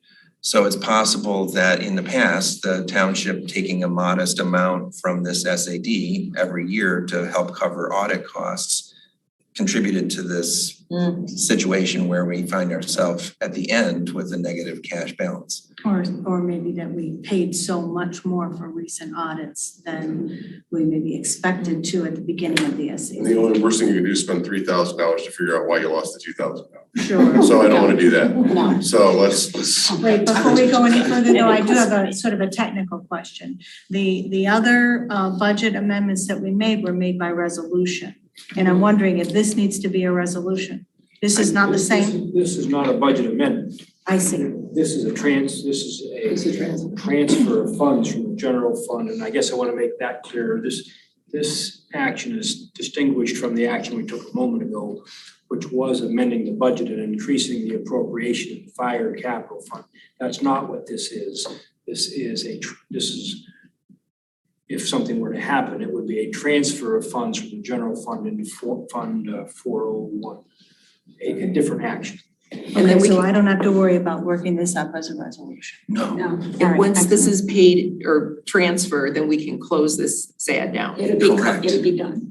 And I think we need a resolution for that. I asked. I mean, that was today, so. Yeah, I asked after you and I spoke earlier today, and my understanding is that that step is really an accounting step, and it doesn't require board action to sort of terminate an SAD. There's a lot of board actions involved in starting one, but once it's done, it's basically just an accounting step. So next year when we do the budget, we will not see this fund. Correct, and that's actually part of the reason for doing it at this meeting is to end it with this fiscal year so that it's nice and neat and there's no sort of loose end for the audit going forward. I mean, I understand your rationale and everything, it makes sense. How long have you known about this? Well, I think we just found out when we made the last payment from the taxes. See, the last tax collection year was 2022. And then you start balancing it out for the end of the year. In a sense, all of us who were serving on the board last summer knew about this because this is one of the things that came to us when we were considering fixing it at that time. And we were doing so in part in response to a request from the auditor from Plant Moran. And well, I didn't remember it either. So it wasn't until what surfaced it was looking at all of these SADs in terms of what the budget amendments that we approved last week. And that surfaced this. And that's why it's sort of different from those other questions that I talked about with the review. Let's clean it up. Okay. So if someone's ready to make that model motion, moved by Brazeau, support by Noel, please call the roll. Noel. Yes. Carrie. Yes. Brazeau. Yes. Palmer. Yes. Hathaway. Yes. Motion passes 5-0. Okay. That brings us to new business. This is the item that was pulled from the consent agenda, and I heard some of the comments during public comments, and so I put this on there for a specific reason. Maybe if I introduce it, that will help to address some of the questions anyway. So at a management meeting a couple of weeks ago, both Rebecca and Sandy presented the situation that they were both facing, and that was that they had accrued PTO that exceeded whatever the threshold is for the carryover. They were both in the same position and asked to have that addressed, which we have done in the past. We did it actually for the deputy clerk just a year ago. So Jim Murdy, our past assessor. And for Jim Murdy. So it's something that the township has done. There's a precedent for this. And my expectation was that when that was brought forward, that it would deal with both of them. And when I saw that there was only a measure for the finance manager and not for the deputy treasurer, I thought, okay, I'll fix that and put basically a parallel motion on the agenda. I happen to be familiar with the work that Sandy has done over the past year and how she accrued that paid time off. She worked on both the budget process for the fiscal year that's ending and for the fiscal year that's about to start, and put in long hours for those. She put in long hours trying to catch us up with year-end closing and preparation for the audit. And frankly, she also put in hours backing up Rebecca when Rebecca had to take time off. So there's all of that, plus she was supervising a part-time staff person. So there was an additional responsibility there. And she was sort of gearing up, learning how to be a deputy treasurer. So there were a bunch of new things, core services that she was performing that she was sort of learning on the go. So all of the work that she did was work that needed doing desperately, and that she was really the person to do it. I understand that people, somehow sort of associate the deputy treasurer formerly deputy supervisor with me, and they have a beef with me, and so they want to take it out on her. But I think in fairness, she did the work. The work had to be done. She was the only person to do it. And to somehow punish her by treating her differently from the finance manager when they're both basically facing the same situation, I think would be unfair. So Will, I'm gonna make a few comments on that. Can I speak first? Of course, ma'am. So keep put her out in front. Okay. Absolutely. So, I was one that pulled this from the consent agenda, and I've got concerns on several levels.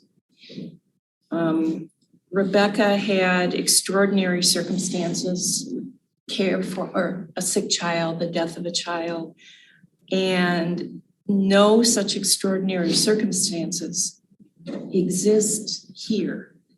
Yes, she carried out her work and she did new tasks, and that's great. But so did other township employees. And this leads into issues with other employees. I think it's unfair to other employees. They might have also wanted an exemption from the PTO policy. If we granted here without demonstrating extraordinary circumstances, what do we do for other people who might also want it? And apparently other people have requested it and have been told that they can't have an exception.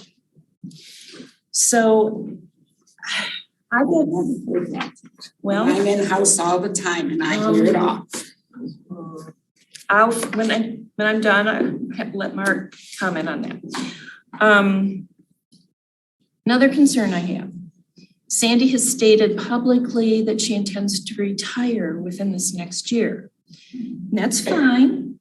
If this exemption request to allow all the PTO to be transferred to the next year can be cashed out at the time of separation, then it impacts her final income averaging for benefits, which is, it has impact for years on the township and township taxpayers. And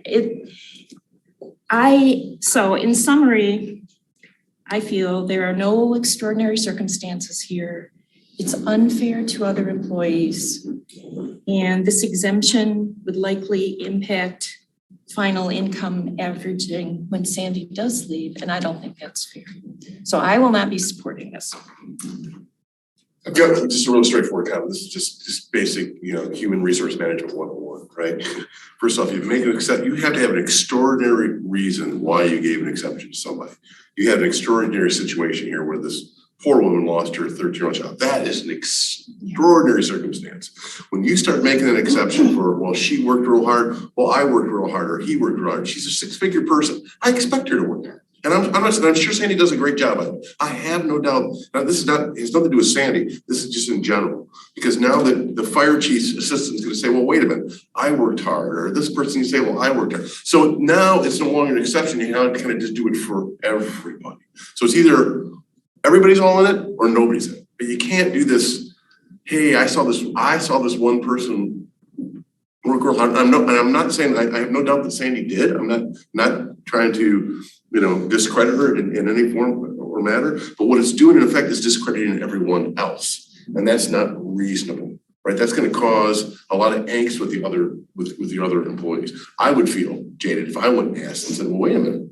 Hey, I worked an extra 40 or 60 hours that day too. How come Sandy got it and I didn't get it? So that's the challenge that you have with taking that type of action. You gotta be sensitive to the other 46 employees that are within the organization. So again, I'm sure that Sandy worked hard. I'm not denigrating her whatsoever, but in effect, what you're saying is the other employees, it's gonna seem like favoritism, number one, absolutely. And two, it kind of is, right? Because you got the other employees who didn't get it. So And we shouldn't give it to Rebecca. She has extenuating circumstances. Now, let me finish. If we hadn't had Sandy and her knowledge, and she knows everything that we have to do as a township, anything that's thrown at us from the state, wherever. If we hadn't had her, we would not have been able to do those in the time required. The budget she worked on was a mess created by another person in this building. She was the one that knew how to do it, got it straightened out. And, I want to see her be, what's the right word? I'd like to see her praised for what she does because of her. And someone alluded to, the issue in the past, the audit. That was not her fault. She helped fix it. So whoever gave the information was incorrect. So I'd like to see her treated equally, and I agree. Maybe we offer this to all of the employees one time. Well, just to address your point, Mark, I think the two people who came forward and sought this were Rebecca and Sandy. And they were coming together at the management meeting. That was my perception, both of them. Nobody else that I was aware of was asking for similar consideration. Now, We have in the past, though. well, so speaking of the past, I had my hands raised before Donna. I understand, but I'm speaking at the moment and I'll give you another turn. But in 2022, March 22nd, 2022, this board approved a motion to accept Mary Gillis from paid time off policy in section 22 of the personnel handbook to allow her to carry over her PTO hours earned in FYE 2022 through April 15th, 2022 instead of April 1, 2022. My understanding is that that is what Sandy intends to do, is to use those hours, not to bank them somehow. And this is, not based on somebody having a tragedy. It's just based on somebody asking and being granted an opportunity to carry over hours. So I think there is a precedent for doing this, and it does not hinge on somebody having a personal tragedy. I think we all feel bad. I'm sure we all feel bad for Rebecca's family, but that's not what's really at stake here. That's not really the issue.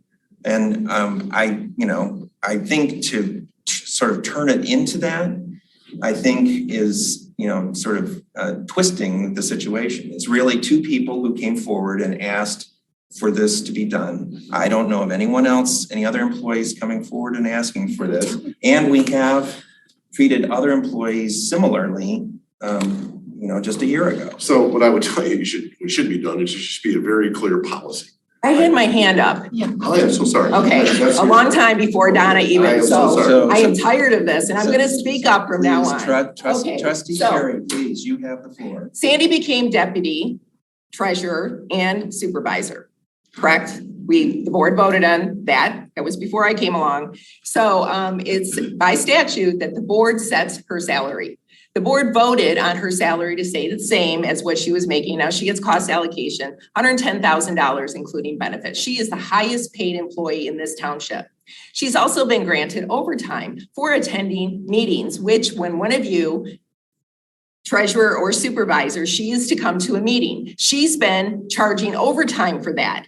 She is not allowed by law to have overtime.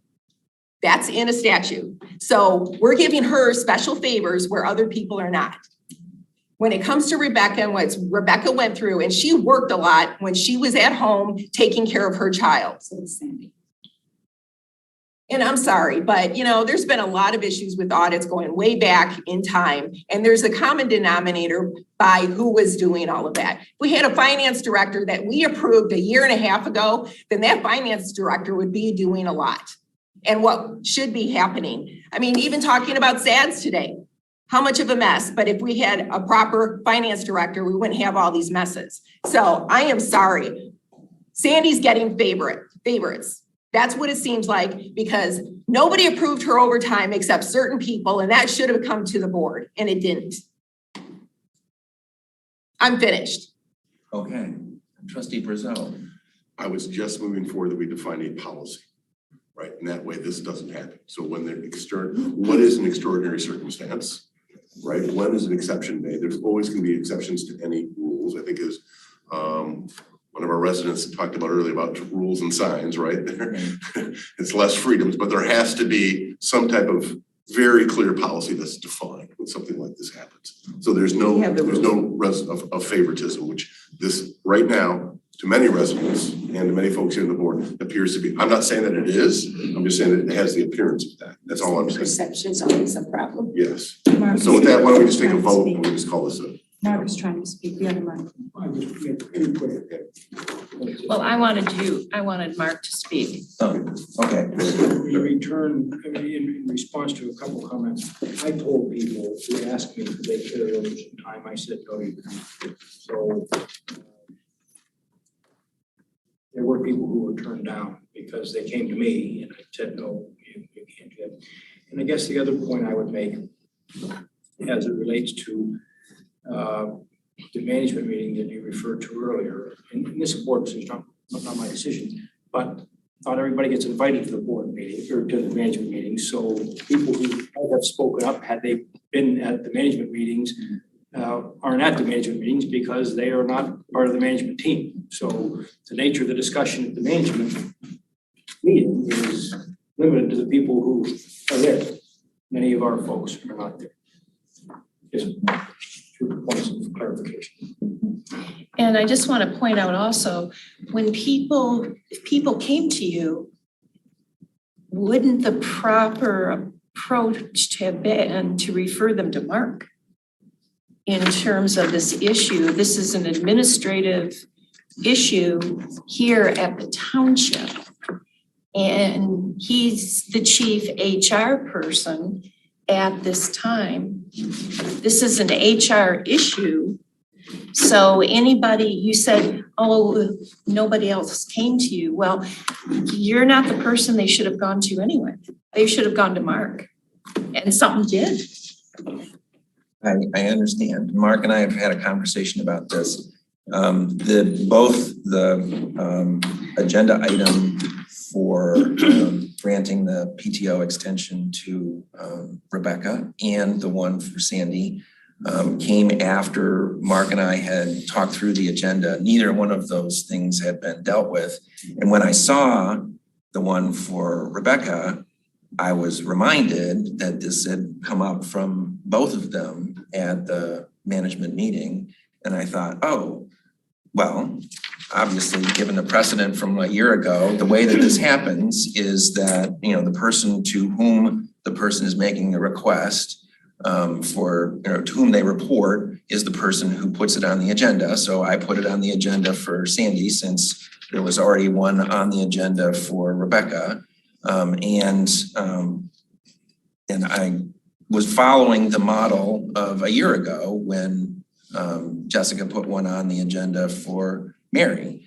It seemed to me that I was following the practice of Scio Township. Now, I agree that going forward, we should have a policy that treats everybody the same. Do we have an HR manager? Yes, personnel manager. Yes, but you know what? She's different because she is a deputy and deputies have different rules. It specifically states in the local finance or and I left it at home, 425 or whatever, that we are not allowed by law to have overtime and appointed officials are not allowed to have overtime.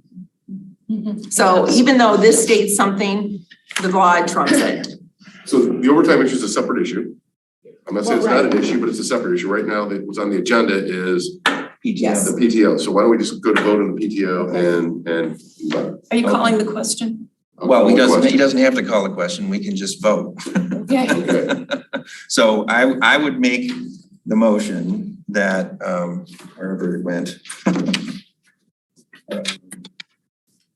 Final motion to approve an exemption for Sandy from the requirement of section 22 of the personnel handbook that an employee not carry over more than 50% of the maximum number of PTO hours earned per year, and to instead allow Sandy Egler to carry over all of her unused hours from FYE 23 to FYE 24. Is there a second? I'll support it. Okay, so moved by Hathaway, support by Palmer. Please call the roll. No. No. Carrie. No. Rizzo. no. Palmer. Yes. Hathaway. Yes. Motion fails 3-2. That brings us to public comment. This is the time for members of the public to speak for up to 3 minutes on any matter under the purview of the Board of Trustees. Is there anyone present who would like to speak?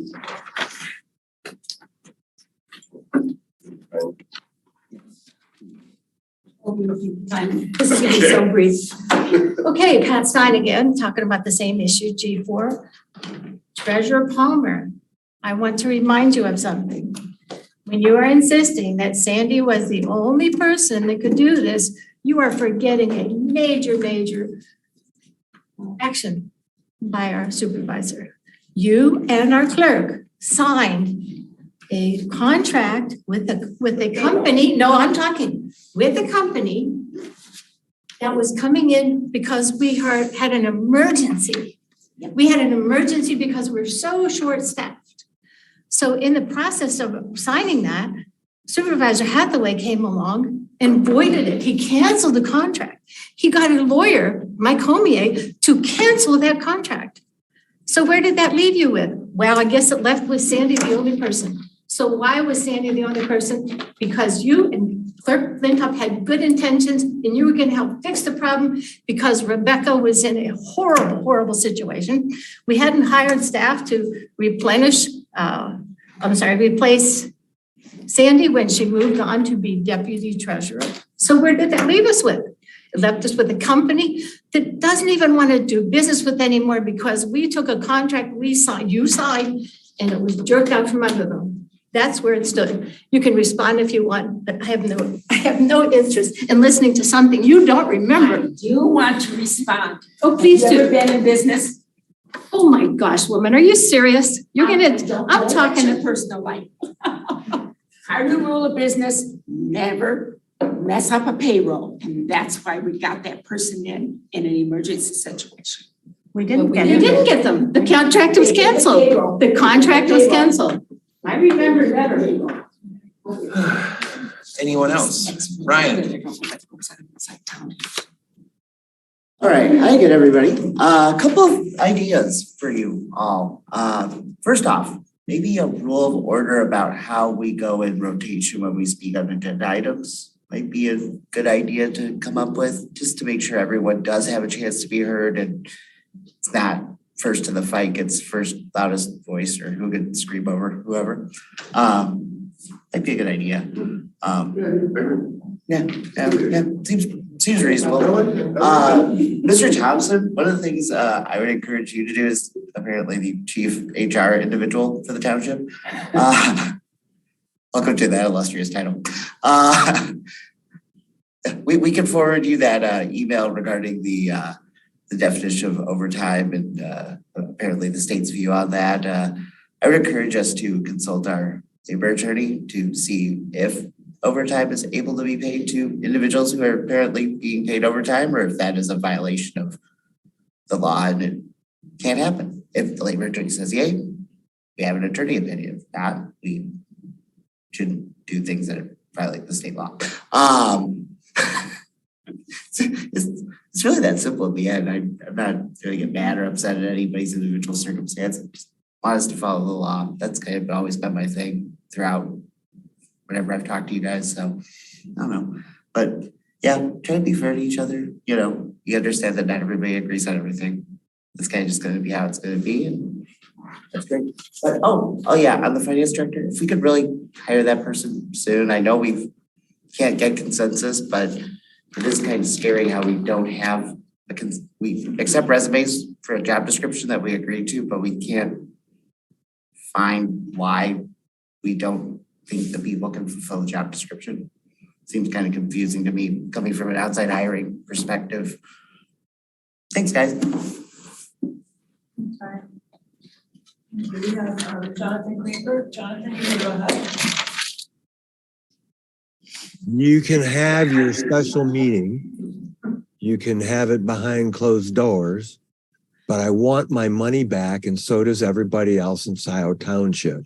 You got to return that money. That's the law. Have a nice meeting, and then give us our money back. Thank you. Next is Rob Petson, followed by David Reed. Rob, you can go ahead.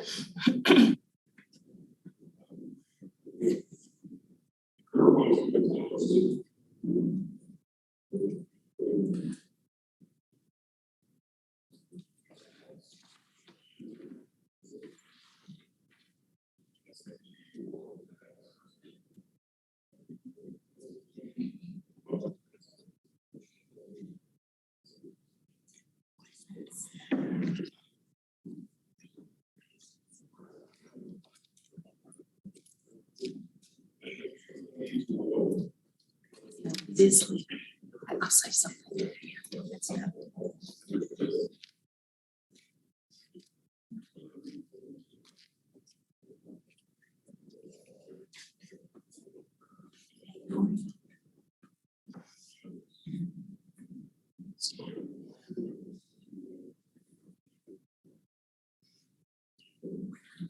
Thank you. Next is David Reed. David, you can go ahead. Yeah, that's just a discussion. Yes, David Reed, Scio Township. At the beginning of the meeting, I suggested that item, what was it? J1 be postponed, or only the one item that was in the agenda that was posted on the website be talked about, because the item that was passed out at the board table was not available to the general public. Turns out you guys went ahead and talked about it anyway. And I find it totally irresponsible that the treasurer cannot explain why there is a shortage of, what is it, $2,021.64 after 10 years. It's inconceivable to me that shortage was not foreseeable a year ago. All you got to do is look at the money coming in, the money going out, and you know it's going to be short. And it's inconceivable that the treasurer cannot explain that in an understandable method. I don't think it had anything to do with the people paying in advance. That had nothing to do with it. Thank you. Thank you. Next is Pam Boyd. Pam, you can go ahead. Pam Boyd, a Scio resident. Mary, actually, this question is for you. If you can help me refresh my memory, like I say, I'm a little rusty right now. It's been 2 years and about 4 months since we've been trying to get a finance director in this board. It's been quite a while. That's my question. You want me to relate to you how long it's been since we've had a finance director? No, since it's been on our books to hire a finance director. Refresh my memory. November 21, I believe. November 21 was when Sandy became the deputy treasurer. Right, okay. And Jessica stated at that meeting that she would be actively searching for a finance director at that time. So that is November 21, November 22. So about 18 months, 15 months, yeah. And there's been a lot of roadblocks put in place to keep that from happening. Okay, thank you very much. I appreciate that. Have a good evening, everyone. Thank you. Rob has his hand up. Rob. Well, probably is still up. Well, in any case, is there anyone who hasn't yet spoken who would like to speak during public comment? Just Rob.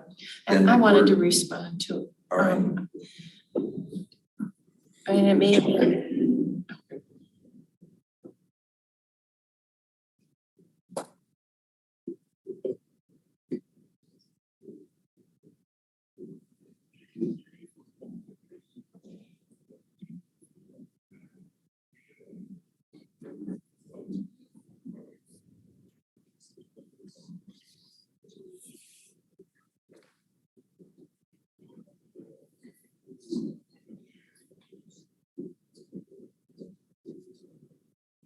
Trustee Noel. Okay, Rob, I wanted to respond to one thing you said earlier. When we go into closed session to discuss this SAD issue with Mike Homier, it's because of a memo that he wrote that is attorney-client privilege. That will be our basis for going into closed session. And no decisions will be made in closed session. We need to discuss this issue, and the whole board needs to have clarity on it. We don't have any clarity right now. We have a lot of different opinions on it. We've got to come to some consensus, and that's the purpose of going into closed session. But no decisions will be made in closed session. Well, you can make decisions in closed session. We will have to put them on the agenda. Yes. If we have an agreement, but I don't know that we're gonna make any decisions. You can't vote in closed session, I don't know that we're gonna make any decisions. Trustee Carey. Yeah, Rob, regarding, there are other SAD funds, there's quite a few. And there's, Park Road has ended. And the next, it would be. Fund 405 is the one that. Yeah, so that would be Rose Drive, the Glades, and Parkland Plaza, and yes, some of those have leftover money. And we will be addressing that soon. But it doesn't need to happen before the end of this fiscal year. Right, it's there. So that's why it wasn't. Yeah, but we need to go through all of them and make sure, we have to go through resolutions and whatnot. That's on my to-do list. To make another statement in public, if there's still a bond or loan involved in SADs until that is paid in full, can't give any money back at all. Right, and I think that only do not name anything Park again. You didn't do it. Park Road was a bond, we know that. So that's why, okay. And actually, Fund 405 was done with a bond.